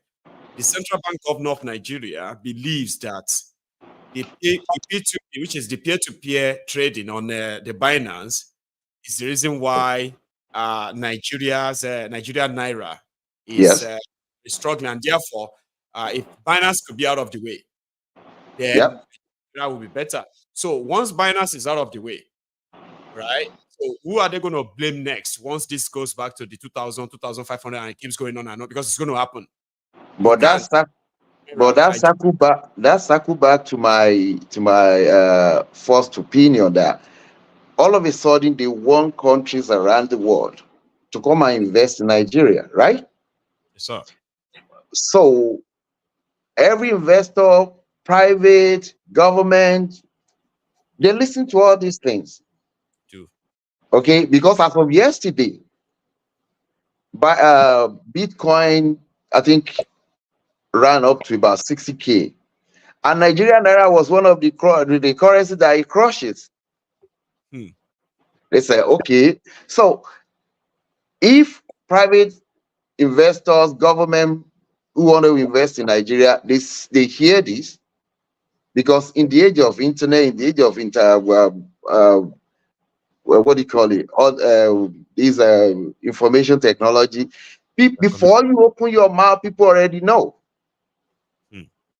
So these people, they are still living in the Stone Age, running to Arise Television, run their mouth. Is the Binance that is doing whatever? Is Binance that? Binance, can they tell me that Binance is not paying taxes in Nigeria? I mean, they are charging them and charging all these service charges and all that. Every transaction So that they are not satisfied with that, right? They are not satisfied with that. They still want to destroy their company. Yes. Their source of income. These people charge very, very minimal fee for peer-to-peer. Like, would we say a central bank governor doesn't know all of this? It does. I know. Those people, Nabi, or would you think the central bank governor doesn't know this that we are just saying? Because they are like, who gave Binance license to operate in Nigeria? They gave them. Oh boy, Nigeria is done. It's done. It's bye-bye. Bye-bye. I mean, nobody, I can't invest a single dime in Nigeria. I have friends that, they've run into problems. Anytime you have an honest broker like Binance, the government will step in. So I don't know where to go. I don't know what to say about Nigeria anymore. And as far as Nnamdi Kanu, it's just a matter of time. It's a matter of time. You see, when the shit hit the fan, everybody will know. That's right. It's something it's something you swallow, or something you chew. You want to swallow it, it's stuck in your throat. You can't spit it out, and you can't swallow it. Orun lala. Because you can't breathe. Orun lala. Maigun, thank you for the what do you call it? For the service you're providing. And this is very good. And congratulations again. Thank you very much, sir. We ran into a serious trouble earlier, but I just had to kind of see it to the end. And I'm happy that you've contributed to this too. If I may borrow quickly, Tinubu, this is a baby step. You are just taking a baby step of pain. Okay. And we will wait. Yes. Until Thank you very much. God bless you, sir. I appreciate this. Man. Yes, sir. So long. That is the windy city. Now, I do have about 2 people who have joined us. I'm going to give them a chance to say their piece, okay? Since I lost my other brethren earlier. So, Prince Jejeman, you want to use that your 2 minutes before you wrap it? Yes, please. Okay, quickly. Yeah, Baba, what I want to add more is Buhari and the impost of Buhari. I wonder why these 2 men, the one in the grave and the one that is still alive, the imposter, I wonder why they are not inside the prison. You know the rice, remember the rice pyramid? Mayegu? Yes. You remember the rice pyramid? I do. That this woman showed us, that one that run to London when Jagabandit entered. Oh, you mean what's that guy? What's her name? I remember anyway. But read the comment. Loretta Onochie. The rice pyramid. How can Nigeria have those kind of rice and hunger is killing people? Yeah. Straight. Because that woman was telling us that this is a miracle. This is a miracle. This is fantastic. Yeah. Now I run to London, where people they made their country to be in order. Yeah, where they get benefits. They are 24/7 electricity. Yeah, after she have joined Buhari, to destroy Nigeria. Then finally they gave Nigeria Yahoo rice pyramid. Can you imagine? Can you see? He showed us this. So it's up to whether 20 something. Set of it. And hunger is killing Nigerians. Nigerians are still hungry. No be juju be that. My God. And Buhari is not inside prison. The impostor, the one that we know that is alive, is not inside prison by now. This is the reason why Nigeria can never work. What they go to Abuja to do is just to share money. Is it not what Amechi told us? That's right. Amechi said it now, that Abuja is just go there to share money. There's nothing to contribute to the life of their children or their children. They go to IMF, borrow money. The oil that they are selling, we can't see the money. The one that is missing with a big ship that is very visible, everything is disappearing.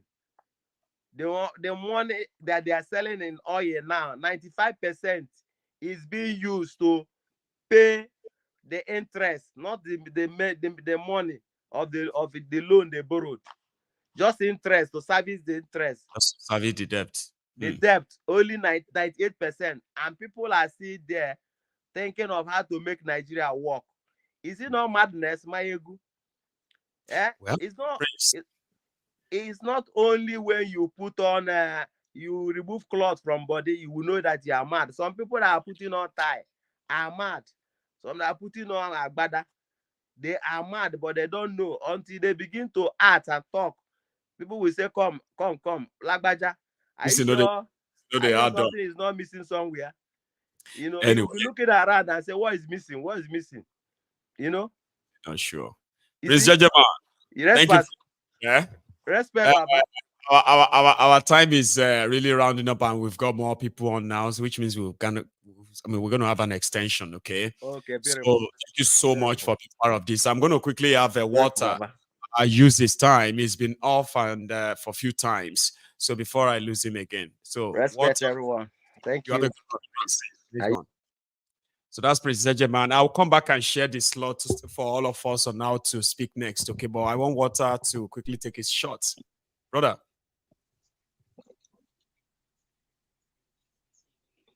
Okay, Michael. Good day to you. Can you hear me? Yes, we can.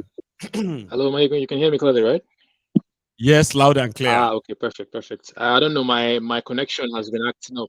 Okay, good. My connection has been acting up, so I've been off and on. But let me use my time now before the thing would act up again. Good one for Abia State, really. I'm really glad to hear that now they will now be having 24-hour electricity. In Abba, so to speak. You know, it's an added feather to the cap of Abia State, really, if I may say, because back in the day, Abia, in as much as Abia State is known, Abia State is known based on Abba for being an industrialized, you can call it industrialized area, so to speak, even though it never really got the backing of the federal government. You know, we don't have seaports and all that in that part of town, which is where you really need it, you know, because there's a whole lot of things going on there. So it's a real good one that, you know, you now have, you know, constant electricity, which would reduce fuel that they would reduce cost of production, really, you know, fuel costs, running generator maintenance and all that. So it's a very good one. I'm very happy to hear that. It's unfortunate that I'm not from that side of town. I regret, based on this information I hear now, I regret that I'm from Imo State, you know, because our governor is dealing with us seriously. But then what can we do? It's quite sad. Now let me move on from that one very quickly. Let me move on from that one very quickly. The story of Tinubu and his children joining him for that trip to, was it Qatar or something? It's enough. It's not bad enough, really. Oh, sorry, it's bad enough that this kind of things happen. But then it's even worse when you have special advisor to this, and I think it's special advisor to media or something, defending it in that kind of manner. You I know. see, what did he even say again? That whether it's he will encourage his children to know about governance and blah blah blah. What kind of? I mean, I was listening to the thing. I was like, did this guy listen to himself when he was typing out that stuff and then tweeting it and then tweeted it out? Did he really listen to himself? Because it makes no sense whatsoever. Then he's justifying it by saying that after all, presidents, I mean children of presidents of various other countries go on these types of trips. To a large extent, Michael, please correct me if I'm wrong. But Sure. when most of these presidents, for example, maybe Trump, Trudeau, Trump, Trudeau, Obama, perhaps Joe Biden, I think when they make these trips with their children, if I'm not wrong, for example, Obama, I'm thinking when he does such with his children who are minors to start with. And And secondly, in case if you have to know, exactly, he has to pay exactly. for, he has to pay for them apart from them flying or traveling with him, right?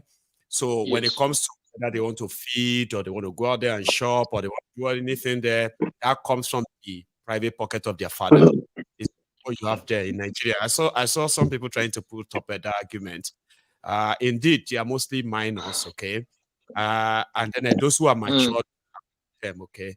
We've had instances where they've appointed their children even into the cabinet or to represent them, like Trump, like the Yes. Bushes, the Clintons, and all the rest in the past.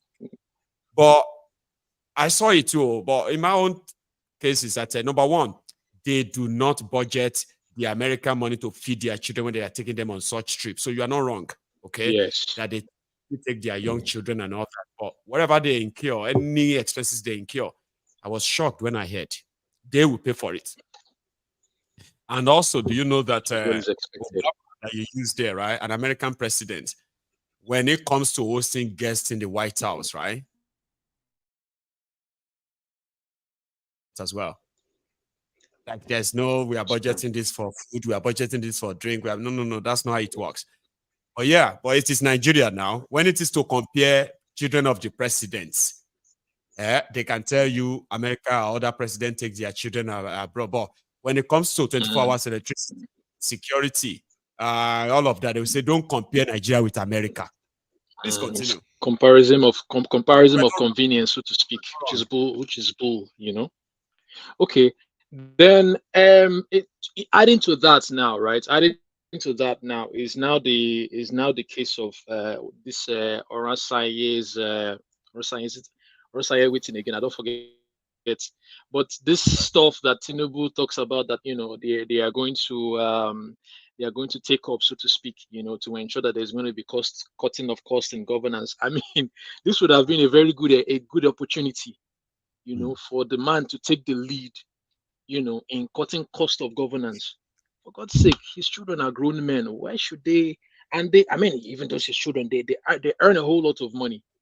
So it would have been ideal for them to just pay, for themselves. But then look at what we have. Then if you want to ask them, right? They are not saying, right? If you want to ask them how much are they going to save for following Orosaye's report? Now, while they're going to tell you, say, no, it's not about saving, it's about cutting costs. Okay, Orosaye report is about cutting costs. You please tell me how much Tinubu will save for implementing that report. Can anybody tell you? That one, long story. That one could be a very, very long story, to be honest. Thank you so much. And then I also okay, no wahala, Mayagu. Thank you for having me on. I wanted to speak on, but okay, maybe I'll go on. Most of your time, you still have like a minute to just round up if you still want something, or you do. Okay. Please. Oh, okay. I'm going to run through it very quickly now. So in addition to what I was trying to say, which is the fact that they now are looking at merging various government parastatals together. I'm like, that is the stupidest idea I've ever heard anywhere. What is that going to do for anybody? It's just like you have 10 buckets of water, and then you say, okay, because we want to cut cost, we pour all the 10 buckets of water inside one big drum.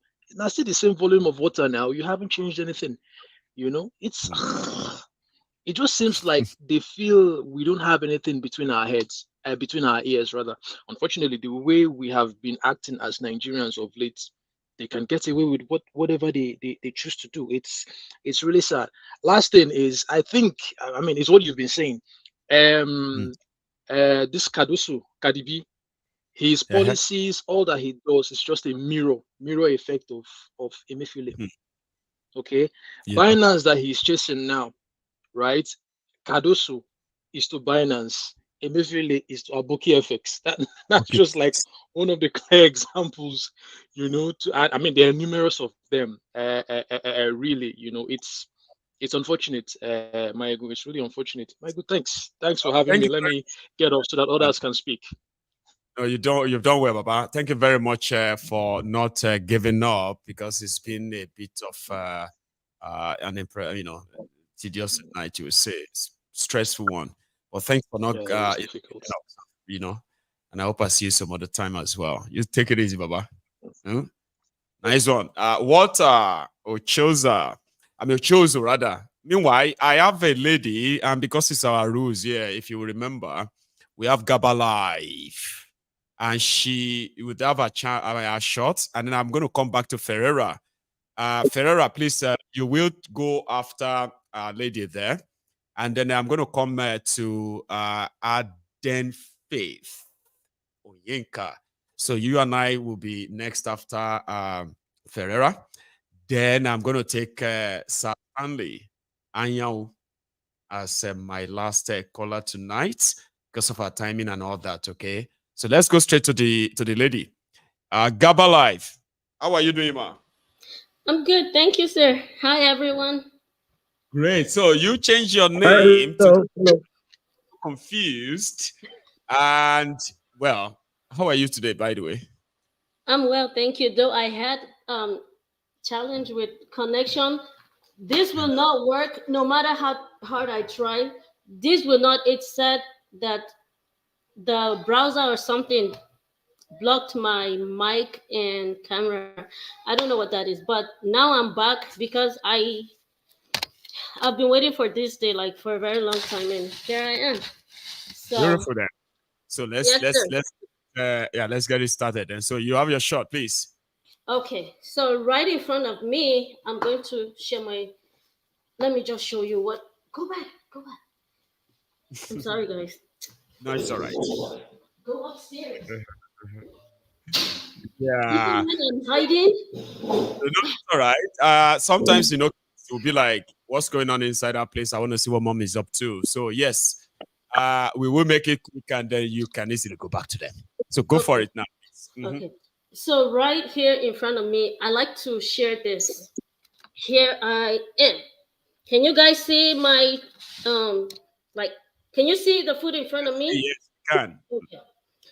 I want to share African dishes. Well, dish with a soup. So here with me is semovita. This is gari eba. This is pounded yam. You can tell it's squishy. This is my lafun amola. And this is my pot of plate of what do you call it? Egusi soup. I got chicken, beef, fish, and okay. Why am I sharing this? Now making all of us to salivate. I wish I could show you the lips of everyone there who was like, okay. Hero, come and eat. Okay. Let's see. Go for it. Okay, sir. So I'm sharing this so that the Agbadorians, this food should leave my front so I can talk very well. Any Agbado? Am I not in America? I'm in America. Am I not eating Nigerian food? Am I not enjoying myself? Pate, doya, see my yam, see box of yam. Am I not enjoying my life? Am I not eating whatsoever I feel like eating? Are you kidding me? The lighting here is not. Let me can you see? This is my face, oh, so that you not say you didn't see my face. This is my face, guys. You are there suffering, counting your bones. I am here. We're trying to tell you what's up. You don't want to listen, huh? You need to get up. If you don't care about yourself, you have to take care of the children you brought into this world. Don't bring them into this world and mess them up. We have children in Nigeria. I cannot start like that nonsense going on. I can't stand it. You just look at my face. I'm serious about this. I am here sleeping with my 2 eyes closed. Not all of you are enjoying what I'm enjoying. The health benefit and everything. Security to some extent, unless you somehow find yourself in the wrong place, right? Please get up. Don't let anybody try to convince you not to protest. Protest. If you want to say, if you want to break something, break. Or you want to set something on fire. Okay, let's assume I didn't say it. You got to do whatever you need to do, because just as Buhari said, I think when they they kidnapped wait, how do you call it? Oh yeah, when they kidnapped Yes, sir. When he was kidnapped, Buhari said something about dancing to music, right? And that's what's happening with Nigeria. If you don't go hard on them, they won't listen. Growing up, I know when I'm misbehaving or when visitors come to my house, when my dad just look at you, you know what he means. Get into your room. We have visitors, something like that, right? Many of us, I knew, grew up in this kind of something. So whether people say Brother Mayagu is talking too much or what, you know what? The kind of music that Nigerians need to dance to is going hard on them. We need to go hard on them. We're not going to back down. No, we're not. No. We're not. And I'm also pleading that, please, May 27 is my birthday. So I'm making a request, and that's Nigeria's Children's Day. I'll never forget. Right. Please, on that day, can we please have a special, maybe if the people that are going to call in, I got this from the previous day you were talking about, someone was mentioning about like some of the things they tell you when you're growing up, but now you're grown up, you know that it's not like the actual thing, right? You see yes, sir. So that's my request. If on Nigeria Children's Day, just to honor the children, please, can we like have some of us like share their childhood experience growing up, some of those myths and lies and stuff our parents tell us, just so that we obey and not complain. Can we just share them? And then just, I don't mind if there's an orphanage or something that we can also do for children, maybe a fundraiser, something to just bless the Nigerian child somewhere, anywhere. So that's what I have to say. I don't want to talk too much because the brother didn't want me to talk, and I did a lot of making love. Will come on. Okay. No, guys, thank you. Much. You must have, you must have put so much effort in preparing all those meals because you wanted them to see them, not just saying it. I kind of give you credit for that. Seriously. Yeah. Thank you so much. Okay. Yes, sir. Thanks so much for sharing that with us. And then we will mark that day. May. Did you say May 27th? Yes, sir. That's my birthday. I'm gonna be 40. Maybe I don't look it, but I am. I'm getting old, boy. Oh my gosh. Don't worry. It's nothing to worry about per se, okay? So we will put that, we will have that in mind, and we will make it special for you that time, okay? Okay, you have sir. A good And when is the studio gonna be open for visitors? Like we can come in. When will it be? That part soon. It is not yet. It is open for visitors, but it's just that it is not yet open for that purpose exactly, right? But we're almost there. I will announce it. Okay, thank you guys, and bless you. You guys stay safe. And you too. You take it easy, okay? And bye-bye. Now, that's an interesting lady, by the way. Now, because our time is now running, and we've got about 3 of us still to speak, so I'm going to now go to Ferreira. Sir, I don't even know if you remember me. This is my first time of ever calling in or showing up facially, but I want to see if you can remember me. I've been seeing you in the comment part, and a lot of you have actually... Not just the comment part. We had an encounter last year when the Chicago saga was going on about going to Chicago State to go get that thing from the Liberian, and I shoot it to you. You remember? I remember now, Baba. God continue to bless you. God continue to bless you, protect you. You are doing God's work. You are doing in fact, when you talk, it's as if I'm listening to Fela Kuti. But God continue to bless you. You are doing a great job, but we have to still do more. Anytime you show that one nuisance lele, you know what I say here? I say completely. You don't. Every time you show those nuisance lele, I go completely. Completely, not just half nuisance, completely, full nuisance. Àwọn wèrè, àwọn asínwín, àwọn tára máa sán pa ní majority gbogbo àwọn tó ń rule Nigeria yẹn. Honestly, àwọn wèrè, àwọn játijàti, àwọn ẹni bí, àwọn ẹni èṣù, àwọn satanic people, àwọn tó jẹ́ pé ayé wọn ti bàjẹ́ tìran tán tí mọ̀. Wọ́n ìmọ̀ o, tìran kọ́ máa ṣiṣẹ́ lọ. Ọba mẹ́wàá ìgbà mẹ́wàá ló ní ilé ayé. Ó máa yé wọn tó bá yá. Hypocrite ni gbogbo wọn, olè játijàti. Tó bá ti pè bá lè máa ṣán ọ̀fọ̀ fún wọn gan, máa ṣán ọ̀fọ̀ fún wọn. Ibi tí wọ́n ba ìlú yẹn jẹ́ dé. Asínwín gbà gbogbo wọn, Ọlọ́run á bless ẹ. But Máyégún, mo fẹ́ bí ẹ bẹ́ẹ̀ ní nǹkan kan. Báwo ni o ṣe lè dá TV station and radio station sílẹ̀ tí every voice ní Nàìjíríà máa gbọ́? You have to work on that. You have to as big as CNN, so that gbogbo rubbish táwọn Arise channel nǹkan fún wọn yẹn, a máa counter wọn. Bó bá ṣe ń ṣe, a máa counter wọn. You're doing a great job, but look, set it up like a PLC. Financially, gbogbo wa dáwọ́lé. Abroad. So that it will be inside every Nigerian now. They won't afford that to buy. But just ma gbe sórí sí ni. Tá bá ma gbe sórí sí, kàn máa gbọ́ bí Kudirat radio ṣe tiẹ̀. Ìyẹn ló yẹ ká ṣe, stage ìyẹn ló yẹ ká wà nsìn. At this stage here, and I'm going to unveil something soon. You understand? Yeah, ma gbe sórí sí ni níwà under their rules, because àwọn wèrè zoo níbẹ̀ yẹn, zoo àwọn ẹranko gan better àwọn. Taba atún insult ẹranko ni, taba compare wọn sí ẹranko. I know. Atún insult ẹranko ni níbi tó worst today. All of them wèrè, gbogbo wọn mi tí ẹ fẹ́ máa sọ̀rọ̀ wọn, olóṣì ni wọn, but you're doing a great job, and we need more like you. Báwo la ṣe lè multiply here, so that at least when we have 10,000 Mayegun, so that every voice, every language in Nigeria, wọ́n máa gbọ́ ẹ bó ṣe ń sọ, wọ́n máa translate it. We will get there. There's so much to Shimbosa. So it's just that when they fully land, I mean, when everything is actually on ground, we are working on I want to be like different languages, so that we can actually address different people from across Nigeria, not just even Yoruba land. Yeah. That platform is almost ready. I will unveil something.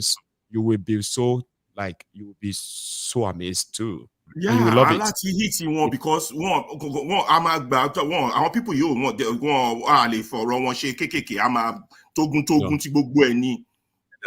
I'm sorry I'm speaking Yoruba, but I have to say it the way it is. Àwọn eléyìí òun ṣe ẹranko la fẹ́ deal pẹ̀lú yìí. War zone gan lélẹ̀. Àwọn yìí ò ń ṣèyàn rárá. These are satanic devils. Àwọn satanic devil, àwọn ẹni bí. Tiná tógun tí gbogbo ẹ̀ la gbọ́dọ̀ gbélé wọn. Kọ́ta bá lè rán sí wọn la máa rán sí wọn, because wọn ò ní fìlú yẹn lẹ̀, wọ́n dẹ̀ máa jẹ̀lú yẹn run ni, wọn ò dẹ̀ ní anything lọ́pọlọ. Gbogbo wọn àwọn ènìyàn bí wọn máa some people ń sọ Yorùbá jù. Too many people blame the people, say the people are not doing anything.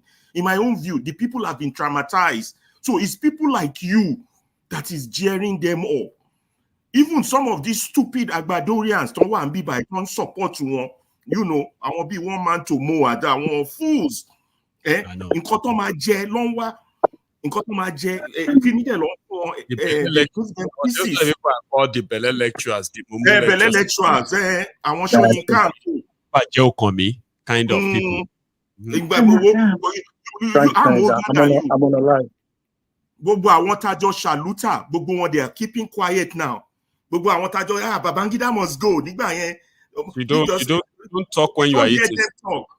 No, Don't talk. This is called. Telephone tí mi nìkan ní sẹ́ẹ̀tì wa ní telephone tí mi nìkan ló ń sọ̀rọ̀ òun àti Sowore ní sẹ́ẹ̀tì wa sẹ́ẹ̀tì èmi àti Délé jọ law school ni gbogbo wọn dákẹ́ ẹ̀dẹ̀ ńlá ẹ̀ match against Babangida ẹ̀ match against Abacha eléyìí ò wá wọ́ọ̀sì ju Abacha lọ ṣé torí wá látọ̀dọ̀ lu yín sórí pé lórí burúkú ni gbogbo wọn káwọn náà máa gbọ́ mi sìn ẹ̀ ń dákẹ́ gbogbo yín ẹlẹ́ẹ̀ ní PhD ẹ̀ ní gbogbo ẹ̀ ẹ̀ dákẹ́ ẹ̀ wọ́n bà yé àwọn ọmọ yín jẹ́ àtàwọn ọmọ yín jẹ́ ẹ̀ ń dákẹ́ àwa wà lábroad at least àwa rí jájẹ kò ṣe pé gbogbo nǹkan òṣì tó ń ṣe yẹn máa kàn wá bí madam yẹn ṣe sọ lẹ́ẹ̀kan ó dẹ̀ ń ká wa lára ẹ̀yin tó tẹ̀ wá ń bẹ̀ tó yẹ kí gbogbo yín bọ́ sí gbòòrò kẹ́ bọ́ sí títì láti jà fáwọn ọmọ yín fúnlùú yín ẹ̀ ń dákẹ́ nígbà tẹ́ dẹ̀ young ẹ̀yin lẹ march against Abacha lẹ march against Babangida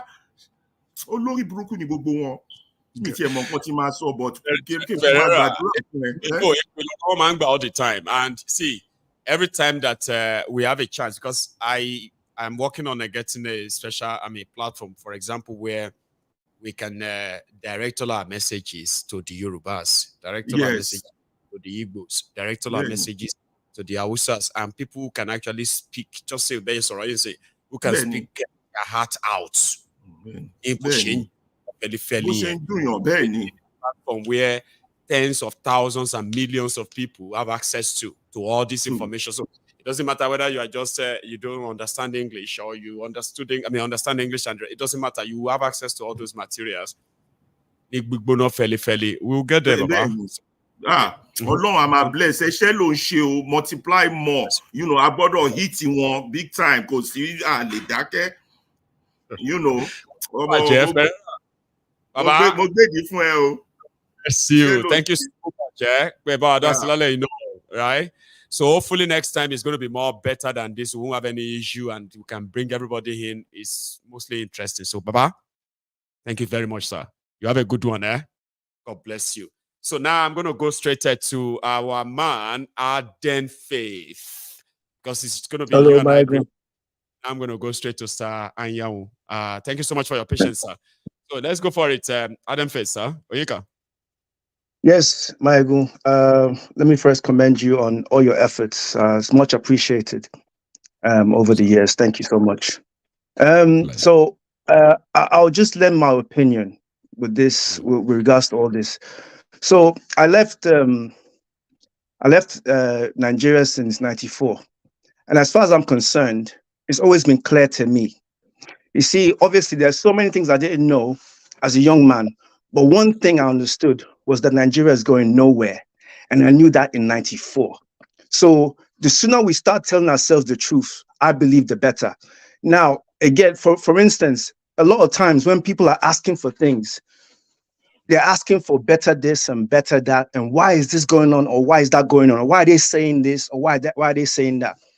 You're talking to somebody who is actually doing what they are meant to do. Nigeria is not meant, right? It's not meant to enrich its citizens. It's not meant to build its citizens. It's not meant to. No, it's meant to. How many times would they tell you before you know that Nigeria is not for you? Right? So when you can't go to someone who's trying to destroy you to say, oh, can you do this for me? Can you do that for me? That borders on insanity. Right? So it's actually working. Nigeria is actually working. You see? So this is the thing. The whole contraption was made to do what it's doing right now. Imagine the fact that since how long this country cannot see electricity, constant electricity. But people think that it's normal. No, it's not. It's not about incompetence or stuff like that. They are actually doing their job. Now, when you start to understand, so it's intentional. So when you understand that it's intentional, then your mindset has to change in terms of what you're asking for or what you're looking for. Now, what happened with me personally is that I stopped looking at other people. I started looking at myself, because there's a saying in the Bible. It says that a city or a people are run by people. That's basically a wicked people is run by a wicked king. A wicked society is run by a wicked, a wicked leader, a wicked something like that. So now I started to look at us as Nigerians. What are we like? Because in terms of the way we are, like how we are amongst each other, right? If we look at it really, we are literally a representative of the people that are ruling us. We are the It's not reflection. a fluke. Those We who are are really exactly, of us. exactly, As bad as exactly, exactly. So you see, because a lot of times, because what I've looked at, even when I look at Africa, a lot of West Africa and everything, and the way we are, there's people running away. There's people entering boats, not knowing if they're going to get to Europe, just to get to Europe, right? To go and clean someone's ass, or you know, or any little, just to get away from their own land, from their own people. That's telling you something. That's telling you that fundamentally there's something wrong with us, and that we need to, that there's something wrong with us, and that we need to change, and that we need to repent our ways. For instance, like I see a lot of videos that I get sent from Nigeria about things happening. You know, like for instance, if they catch somebody, like maybe like someone that stole something, the way, you know, the way someone is beaten and killed, and you know, things like this. Even when you see videos of, say, an police officer harassing somebody, but other people are passing by looking and maybe taking a video or not saying anything. Once we start to care for each other, once we start from our homes, from our immediate surrounding, and start to care for each other, our mindset will start to change. Because the main reason why these people get away with what they're doing is because they easily divide everybody. They easily divide everybody. So everybody's looking different directions, but not looking at themselves. You have to start to look at yourself and your actions. Imagine if you had a video of a police officer harassing somebody, and another person saw this and got out of his car and said, "Excuse me, sir, but what are you doing to this? Why are you harassing this man? What has he done?" And people surround the police officer and say, "What are you doing? Is that your job?" And make a citizen's arrest. All these kind of things start from us. It starts from us changing our ways, the way we think, the things that we expect to be done to us. Let's start doing it. Let's start showing that outside. Because if we did that, we will understand one thing. When it comes to election time, right, we will know that these elections are not for us. These people, they are not, none of them. If nobody went to go to the ballot box, what are they going to say after that? They're going to say that the people want them. No, because listen, there's no government on this earth that is for the people. But Nigeria is one of the worst. There is no government on this earth that is for the people. But Nigeria is one of the worst, if not the worst. So once you know that all these elections is bull crap. When it comes time, don't do anything. Do not listen to them anymore. They are liars. They are misleading you. Do not listen anymore.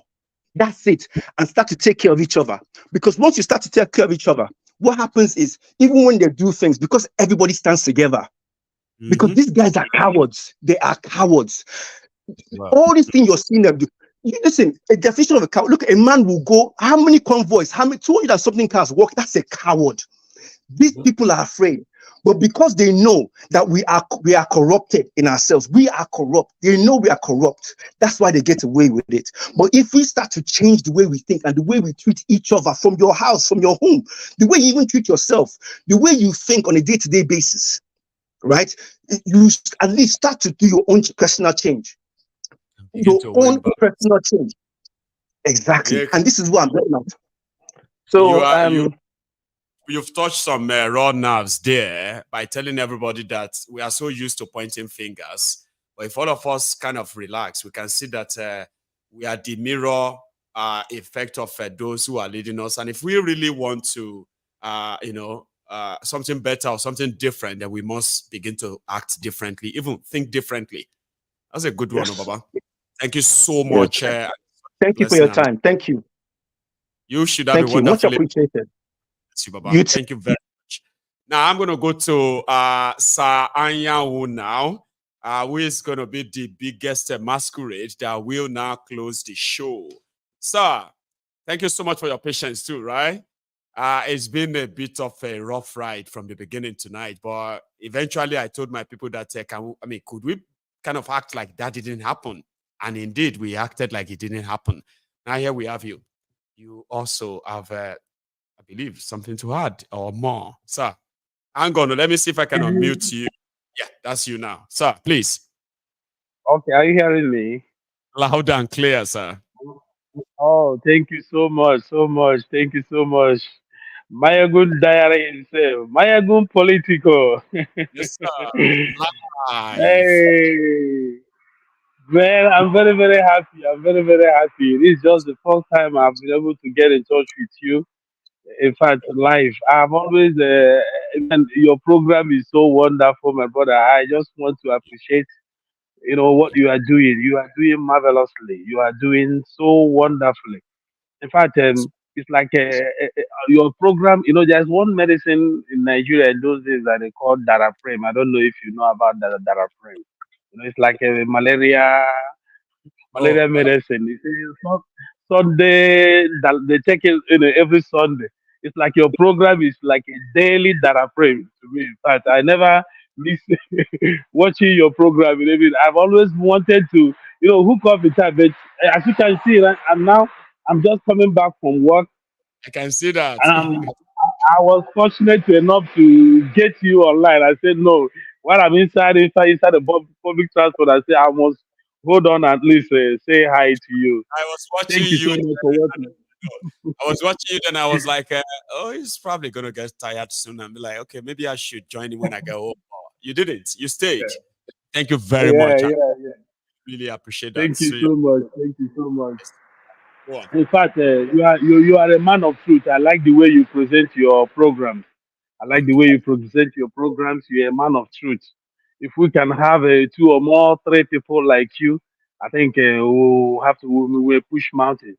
Well, without wasting much of time, I can see that I'm just the last person and you're about to go. Oh, well, we can have our chat until when we feel like let's go. So yeah, and I won't want to keep you on the side of the road too long too. So yeah, let's do it. Yeah, in a nutshell, my brother, what is happening in Nigeria is nothing to write home about. That country actually has expired. The country has actually expired, and anybody who just want to tell himself or herself the truth should know that the country has expired. The country has expired. In fact, the best thing is that let everybody go his or her own way. Let the country, let everybody go his or her own way. Because the set of people that have been ruling this country all this period, my brother, right from the foundation is set up to be a failure. It is set up to be a failure. And I thank God for people like you, who are standing, not minding whatever, who are standing as a voice in the wilderness. And the people like our able leader, Mazen Nandekano, the prisoner who of is conscience. I know. prisoner of conscience. A prisoner of conscience. Look at what is happening. A country that celebrates killers, a country that celebrates terrorists. I mean, it's mind-boggling. One cannot come to fathom to think how a country, the leaders of the country are bringing in people from outside. They say that these people are coming from outside. They are bringing in them to kill their own citizens. And then they are defending us, and they are warning their you could imagine. But then an innocent man, a country that punishes activists, terrorists. But they are celebrating terrorists. How can we continue like this? How can we continue? How can we continue? I don't know. You see, here now, I'm just coming back from work right now. Look at, we are here in Europe. I'm calling from Italy. See, and check the time. The time should be probably around 11 p.m. 12 p.m. What time is it See the now? kind of now is I'll check it. I think right now it should 11:37. 11:37. 11:37. You are an hour ahead of us here. That's you almost 12 Yeah, midnight. And there you are. almost You midnight. stand You there. see how Do we are struggling here. And if you choose to walk home, if it's not far, you'll be going home and nobody's going to harass you. We don't Nobody's have that. gonna harass you. You understand? So how can we?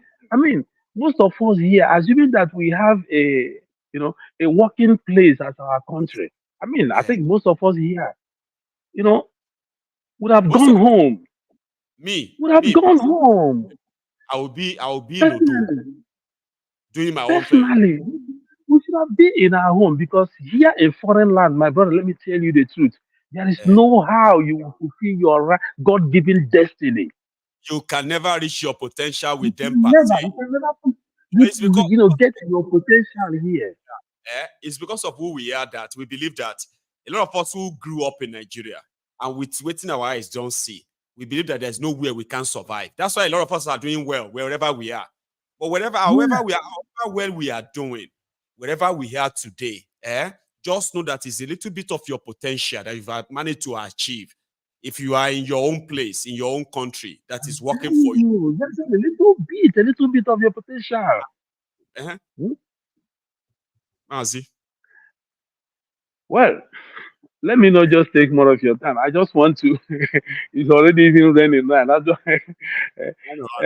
My good there. I thank God for you. Keep doing what you are doing. Keep doing what you are doing, my brother. Keep doing what you are doing. I know millions of people, you know, who are sincere in their heart. It's only somebody, I mean, who has a devilish mind that will listen to you. You understand? And wouldn't like your program. You are, completely unbiased in your presentation. I try my best. I do. And Keep thank you doing very what you are doing, my brother. much. Keep doing Yeah. what you are doing. We must get to the promised land. We must Will. get to the promised land. We We will. must get to the promised land. There is Thank you. nothing like freedom. Biafra must be a reality in our lifetime. And One nation must be a reality in our lifetime. Inshallah. Because one thing is that One nation will be a reality in our lifetime and Biafra.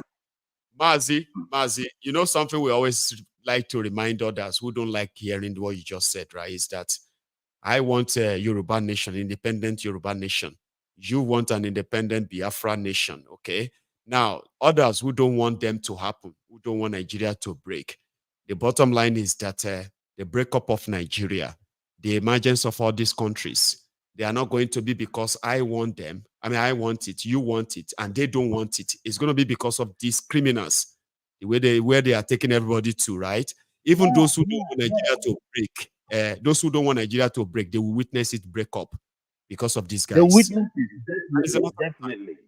Let Definitely. them continue like this, oh, may they not change, oh, may they continue.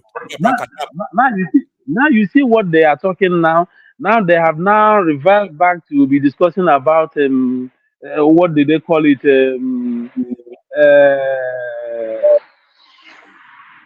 What is this?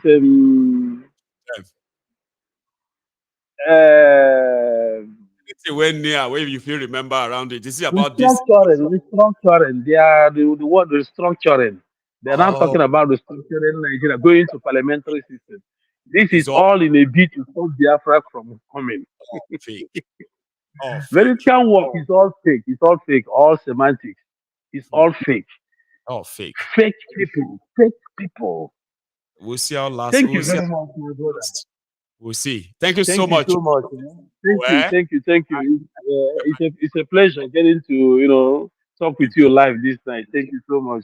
Bless you. So you have a wonderful evening. Okay, stay safe, Baba. Right.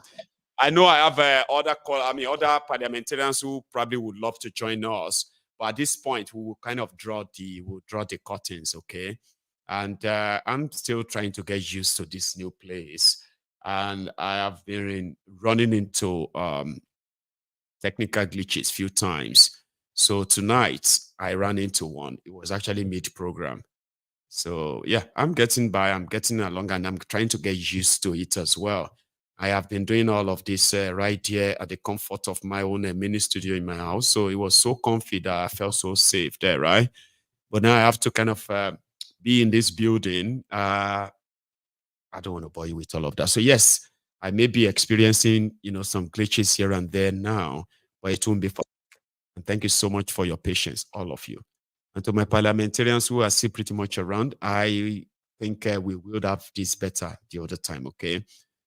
We won't be taking much parliamentarians in anymore. This is where we're going to draw the curtain. So thank you so much once again. I will see you again when I see you. God bless you all, and good night.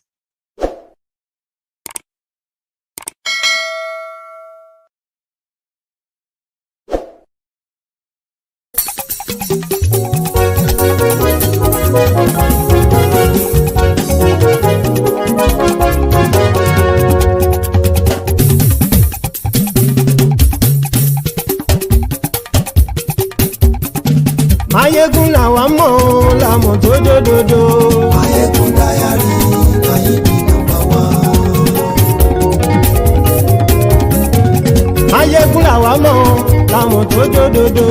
Mayegun dayari Mayebi number one. Mayegun ti dé o ọ̀rẹ́ ara ìlú. Mayegun dayari Mayebi number one.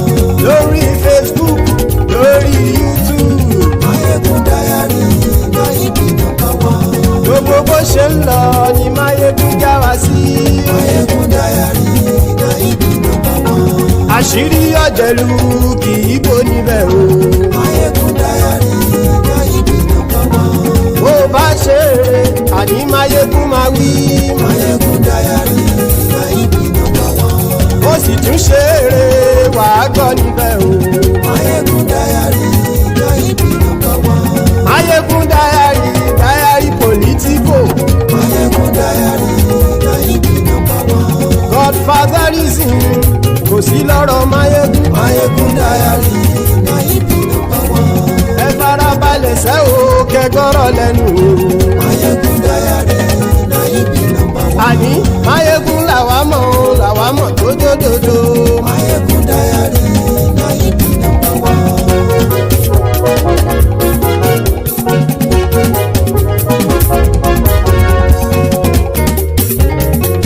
Àní ẹ̀sùn ràkì. Mayegun ti dé. Mayegun ti dé. Ọ̀jẹ̀lú ẹ̀sùn ràkì. Mayegun ti dé. Àní ẹ̀sùn ràkì. Mayegun ti dé. Lórí Facebook. Mayegun ti dé. Àní ẹ̀sùn ràkì. Mayegun ti dé. Lórí YouTube. Mayegun ti dé. Àní ẹ̀sùn ràkì. Mayegun ti dé. Bọ́ bàbá gbé wúrẹ́. Mayegun máa wí. Àní ẹ̀sùn ràkì. Mayegun ti dé. Ijó ìgbádìyẹ. Mayegun máa wí. Àní ẹ̀sùn ràkì. Mayegun ti dé. Bí pẹ̀sìdó bá rúfin o. Mayegun máa wí. Àní ẹ̀sùn ràkì. Mayegun ti dé. Bí gómìnà kówó jẹ. Mayegun máa wí. Àní ẹ̀sùn ràkì. Mayegun ti dé. Ọlọ́pàá ti ń gba rìbá. Mayegun máa wí. Àní ẹ̀sùn ràkì. Mayegun ti dé. Aṣòfin tí ń rúfin o. Mayegun máa wí. Àní ẹ̀sùn ràkì. Mayegun ti dé. Òpùrọ́ olóṣèlú. Mayegun máa wí. Àní ẹ̀sùn ràkì. Mayegun ti dé. Ọ̀jẹ̀lú ẹ̀sùn ràkì. Mayegun ti dé. Àní ẹ̀sùn ràkì. Mayegun ti dé.